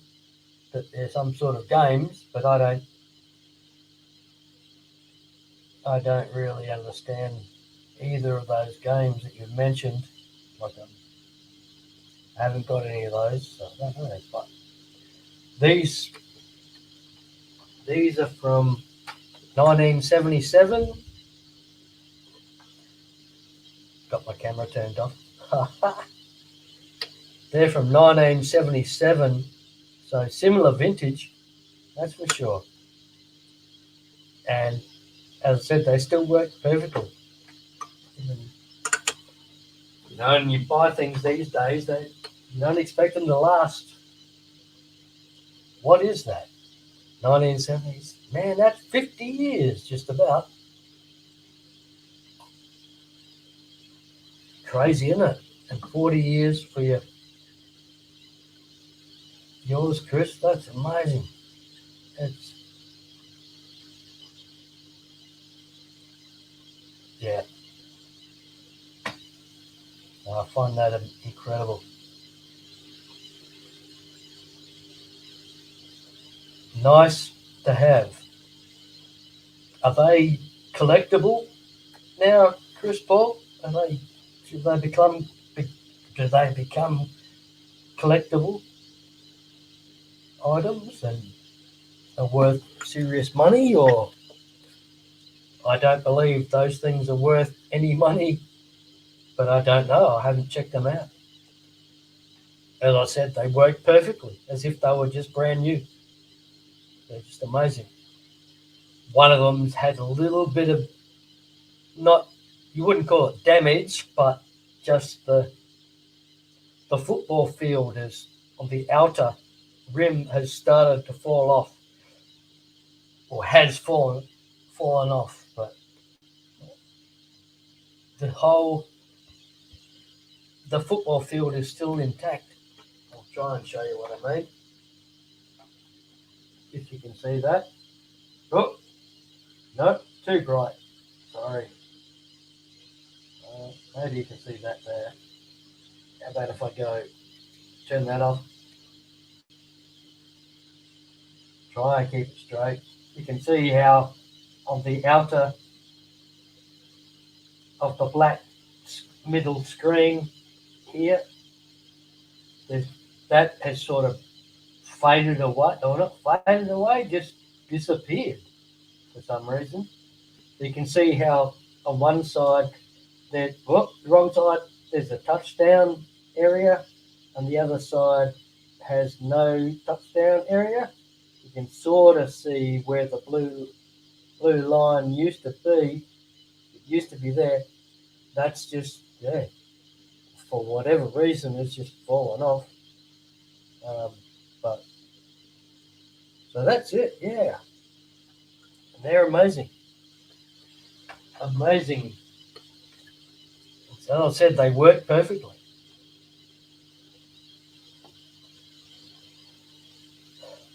Also have a one of the American 1970s vibrating American football games where you have the football field and then you have these plastic things on these plastic players which are sitting on these little stands that when you turn them on they go, and so the players move around and move forward, or you can sort of change the direction on which they move. Just amazing game. And yeah, still got that. That's from the 1970s. And don't know if that works. I haven't tested that. Because I live on the western side of the country and all my family lives on the eastern side of the country, so the same distance between east and west coast of America. So I'm an entire country away from my family, which is devastating, especially at these times. You got no chance of getting to visit them. So yeah. Haven't seen my family for a while now, or that's where all my toys are. I don't really care about that much, but I should, because they're great memories.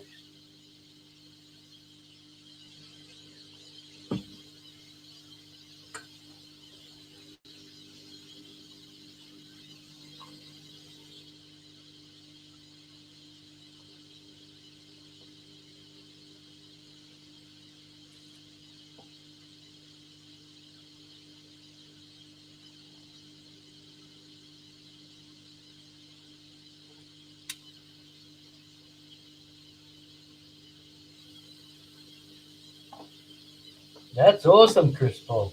Yeah, as I said, I don't know what mine are worth. I never thought of them as being collectible, but they probably are somewhat collectible, as are your collections there. I'm sure they're somewhat collectible, but they say, oh, there's a good amount of money for them, and you just think, man, I don't know, is it these days? Is it really worth it? I just prefer to keep them in my possession. Thank you. Unless you want to give me a crazy amount of money, then I'll accept it. Otherwise, I'm going to keep them. Yeah. Sorry, that's just me.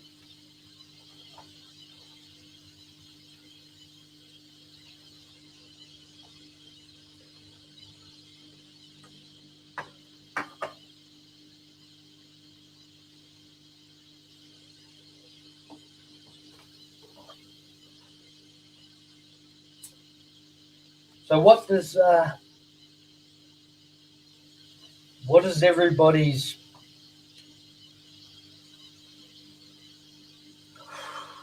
I don't know how to say it. Oh, no, we'll just forget about that one. Sorry.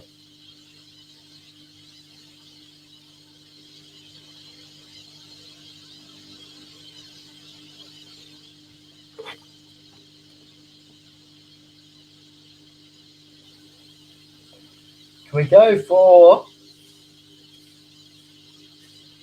I don't know if we've got the fish family here or not, any fish family and that, but yeah, just, do we have a favourite saltwater fish that we'd love to keep? If we had, like, you don't even have to have a saltwater tank, but just as a dream that you would have a tank with a saltwater fish, what would you have? I think I'd love a big square tank, a cube with a lionfish. That's what I'd love to have. Anybody else have any views on?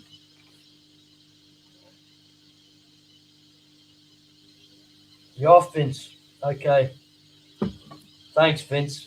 Thanks for being here, man. Thanks for participating and having great views and questions and all that sort of stuff. Cheers, Vince. Good night.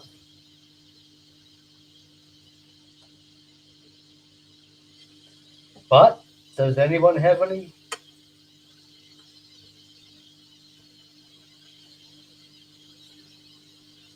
responses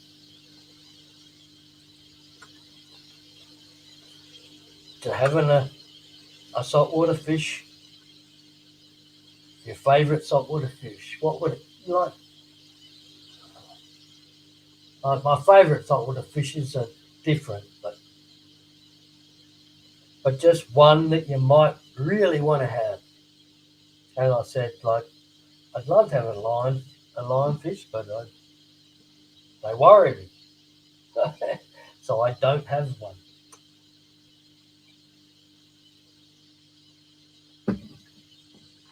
And I'd probably need a chiller for summer, so I don't want to have a chiller. I don't want to run a chiller. All my aquaria are all run as economical as I can. Oh, I'm gone.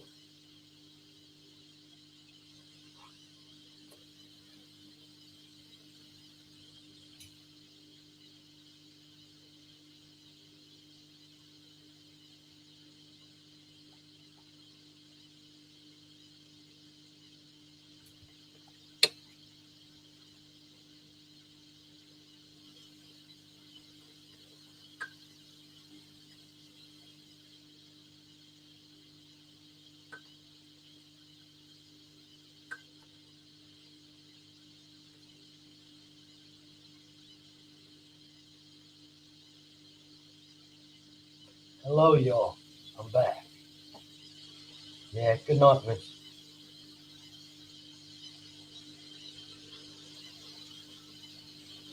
Yeah, all right.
Okay. So we have me and maybe two visitors, maybe one. We'll have to see. Anyone have any requests? I can't play any.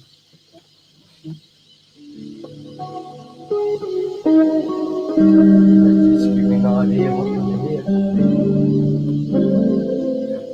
Try and play what we can.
G'day, Degenerate. Fish Keeper, how are you? Hope you're going well.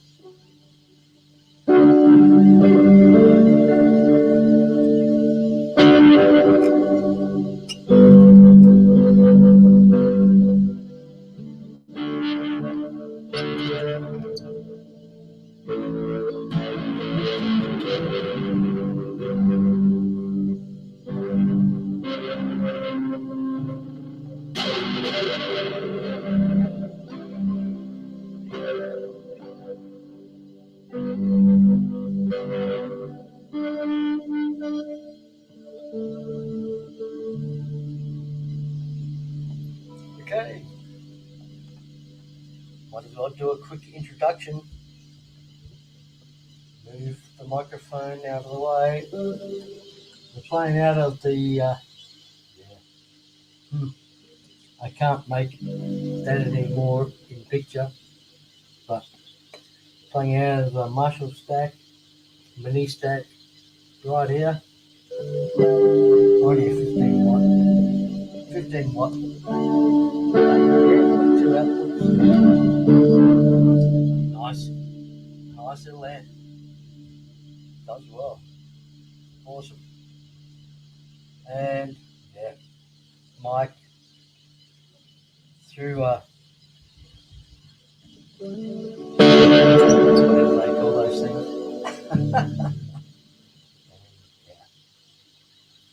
And so we're going through that. We go to a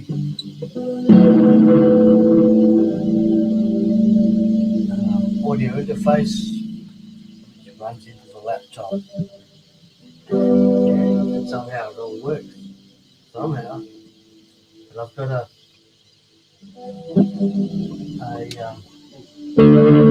flange pedal. Well, it's a multi-pedal in between, but it's on flange. Flange? I don't know what fucking flange means. But it makes that noise.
Oh, I'm sorry for boring you all, but hey, cheers.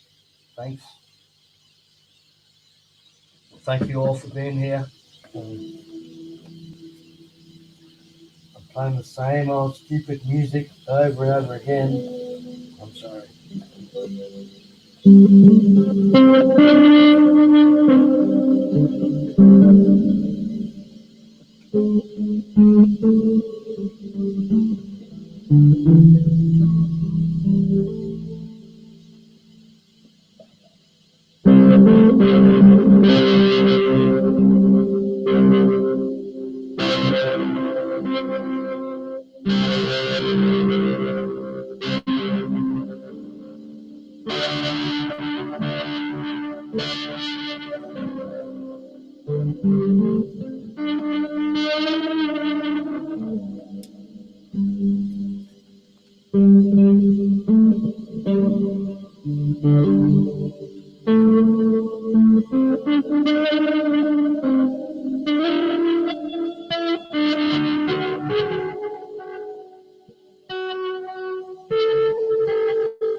Oh, hello, anyone who's hung with us. Sorry, y'all. I don't mean to ignore you. I'm just playing music and trying to have a good time. So again, I'm sorry. Thank you all for being here. We may still have 3 watching. That's awesome. I'm sorry. Pretty botchy music, I know. I'm just, Get out of my head. Out of my... Yeah.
Well, cheers. Thanks everyone who's hanging in here. Sorry.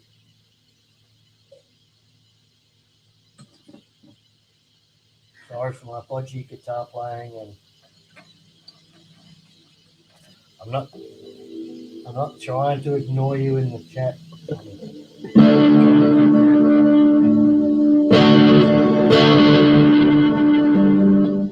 to get involved too much in guitar playing, which is nothing anyways. I don't know why, but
no matter what you do,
tell about two young lovers that live by the coast.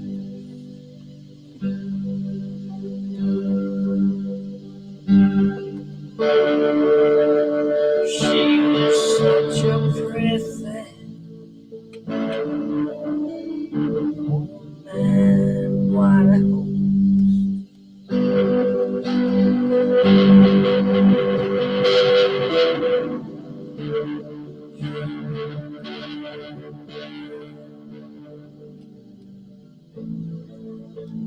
sets the table for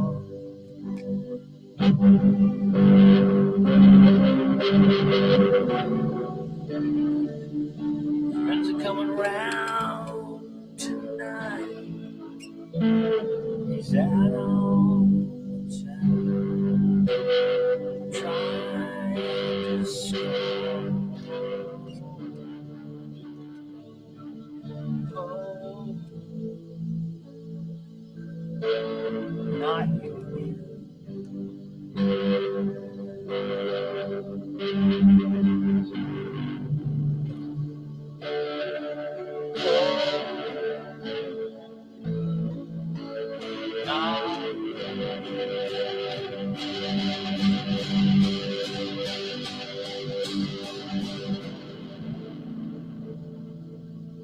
Things ain't looking good for them. No loving, no more.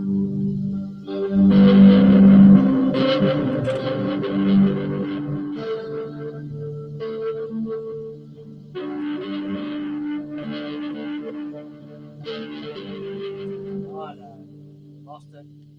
Sorry, everyone. Well, sorry, whoever it is, the other person who is here. I'm sorry, I missed it. Lost the song. But we can try another. Maybe I can try another.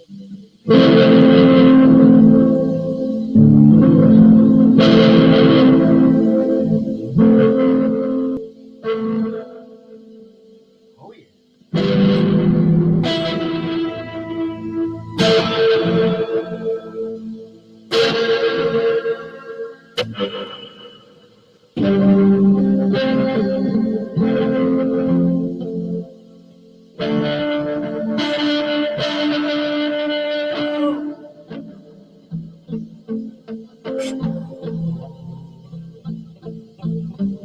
Suicide.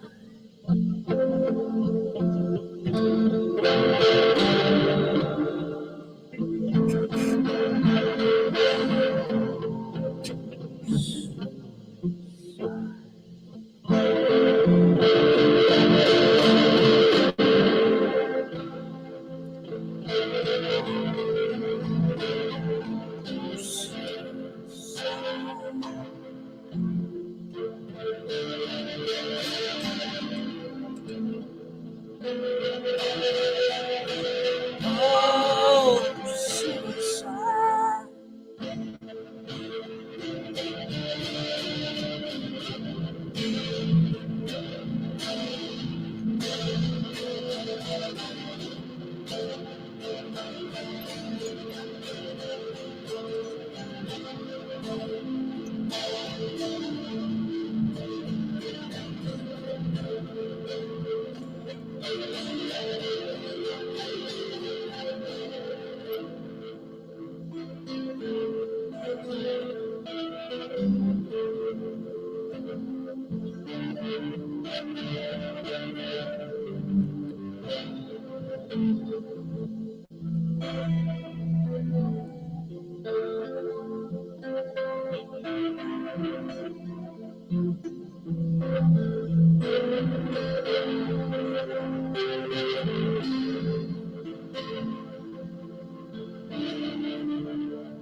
Well, thanks everyone who's still here. If anyone's still here, I do appreciate it. And I've done my glasses.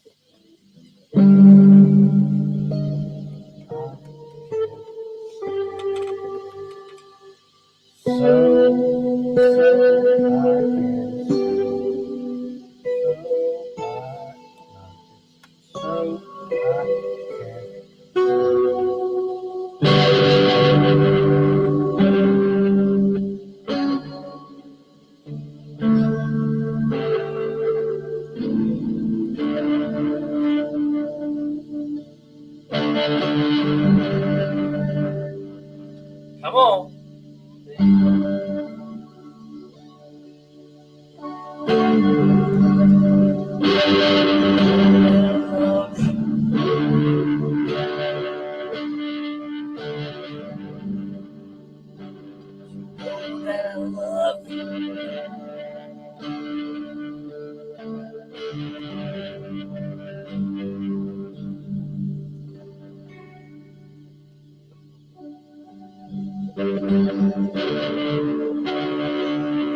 You're so beautiful.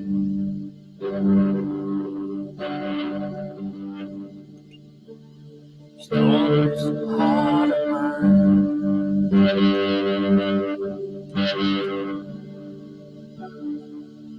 You're so beautiful.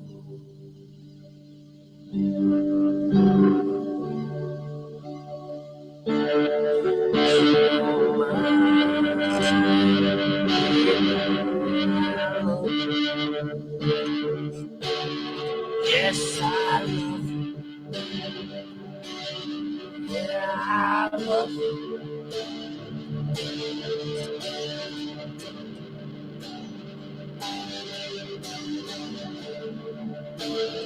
Babe, I love you.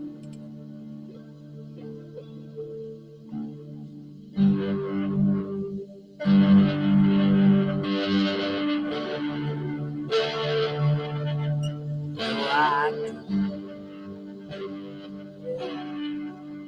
yeah, yeah, yes, I love you.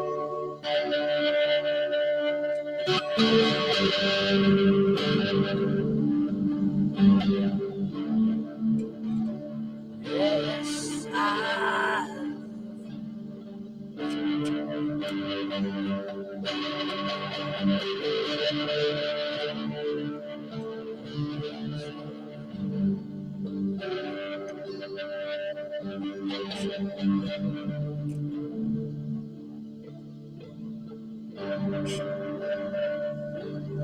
Yes, I do. Oh, yes, I do.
Thanks everyone for being here.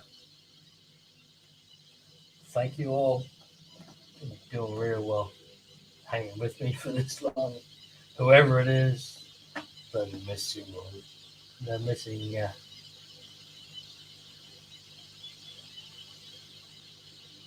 Remember, they're also doing so well. Well, but I'm having fun. And yeah, sorry. People off playing these songs. I'm just playing some songs.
I said, baby,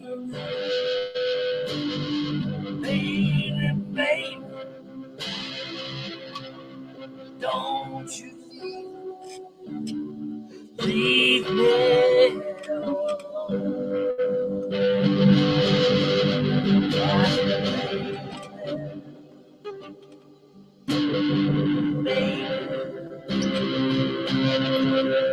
come on, baby,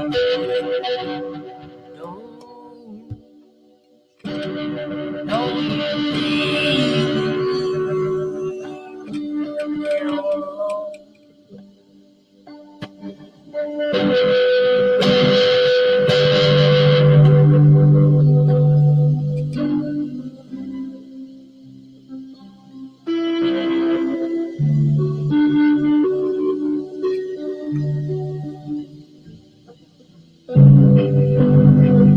Come on, baby, don't you leave, don't leave me out.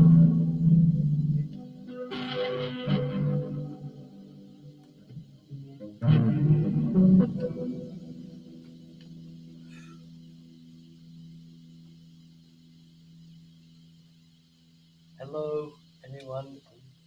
Hello, anyone who's still there? Hello. Yeah, we're still going. And yeah, it's not great. I'm sorry.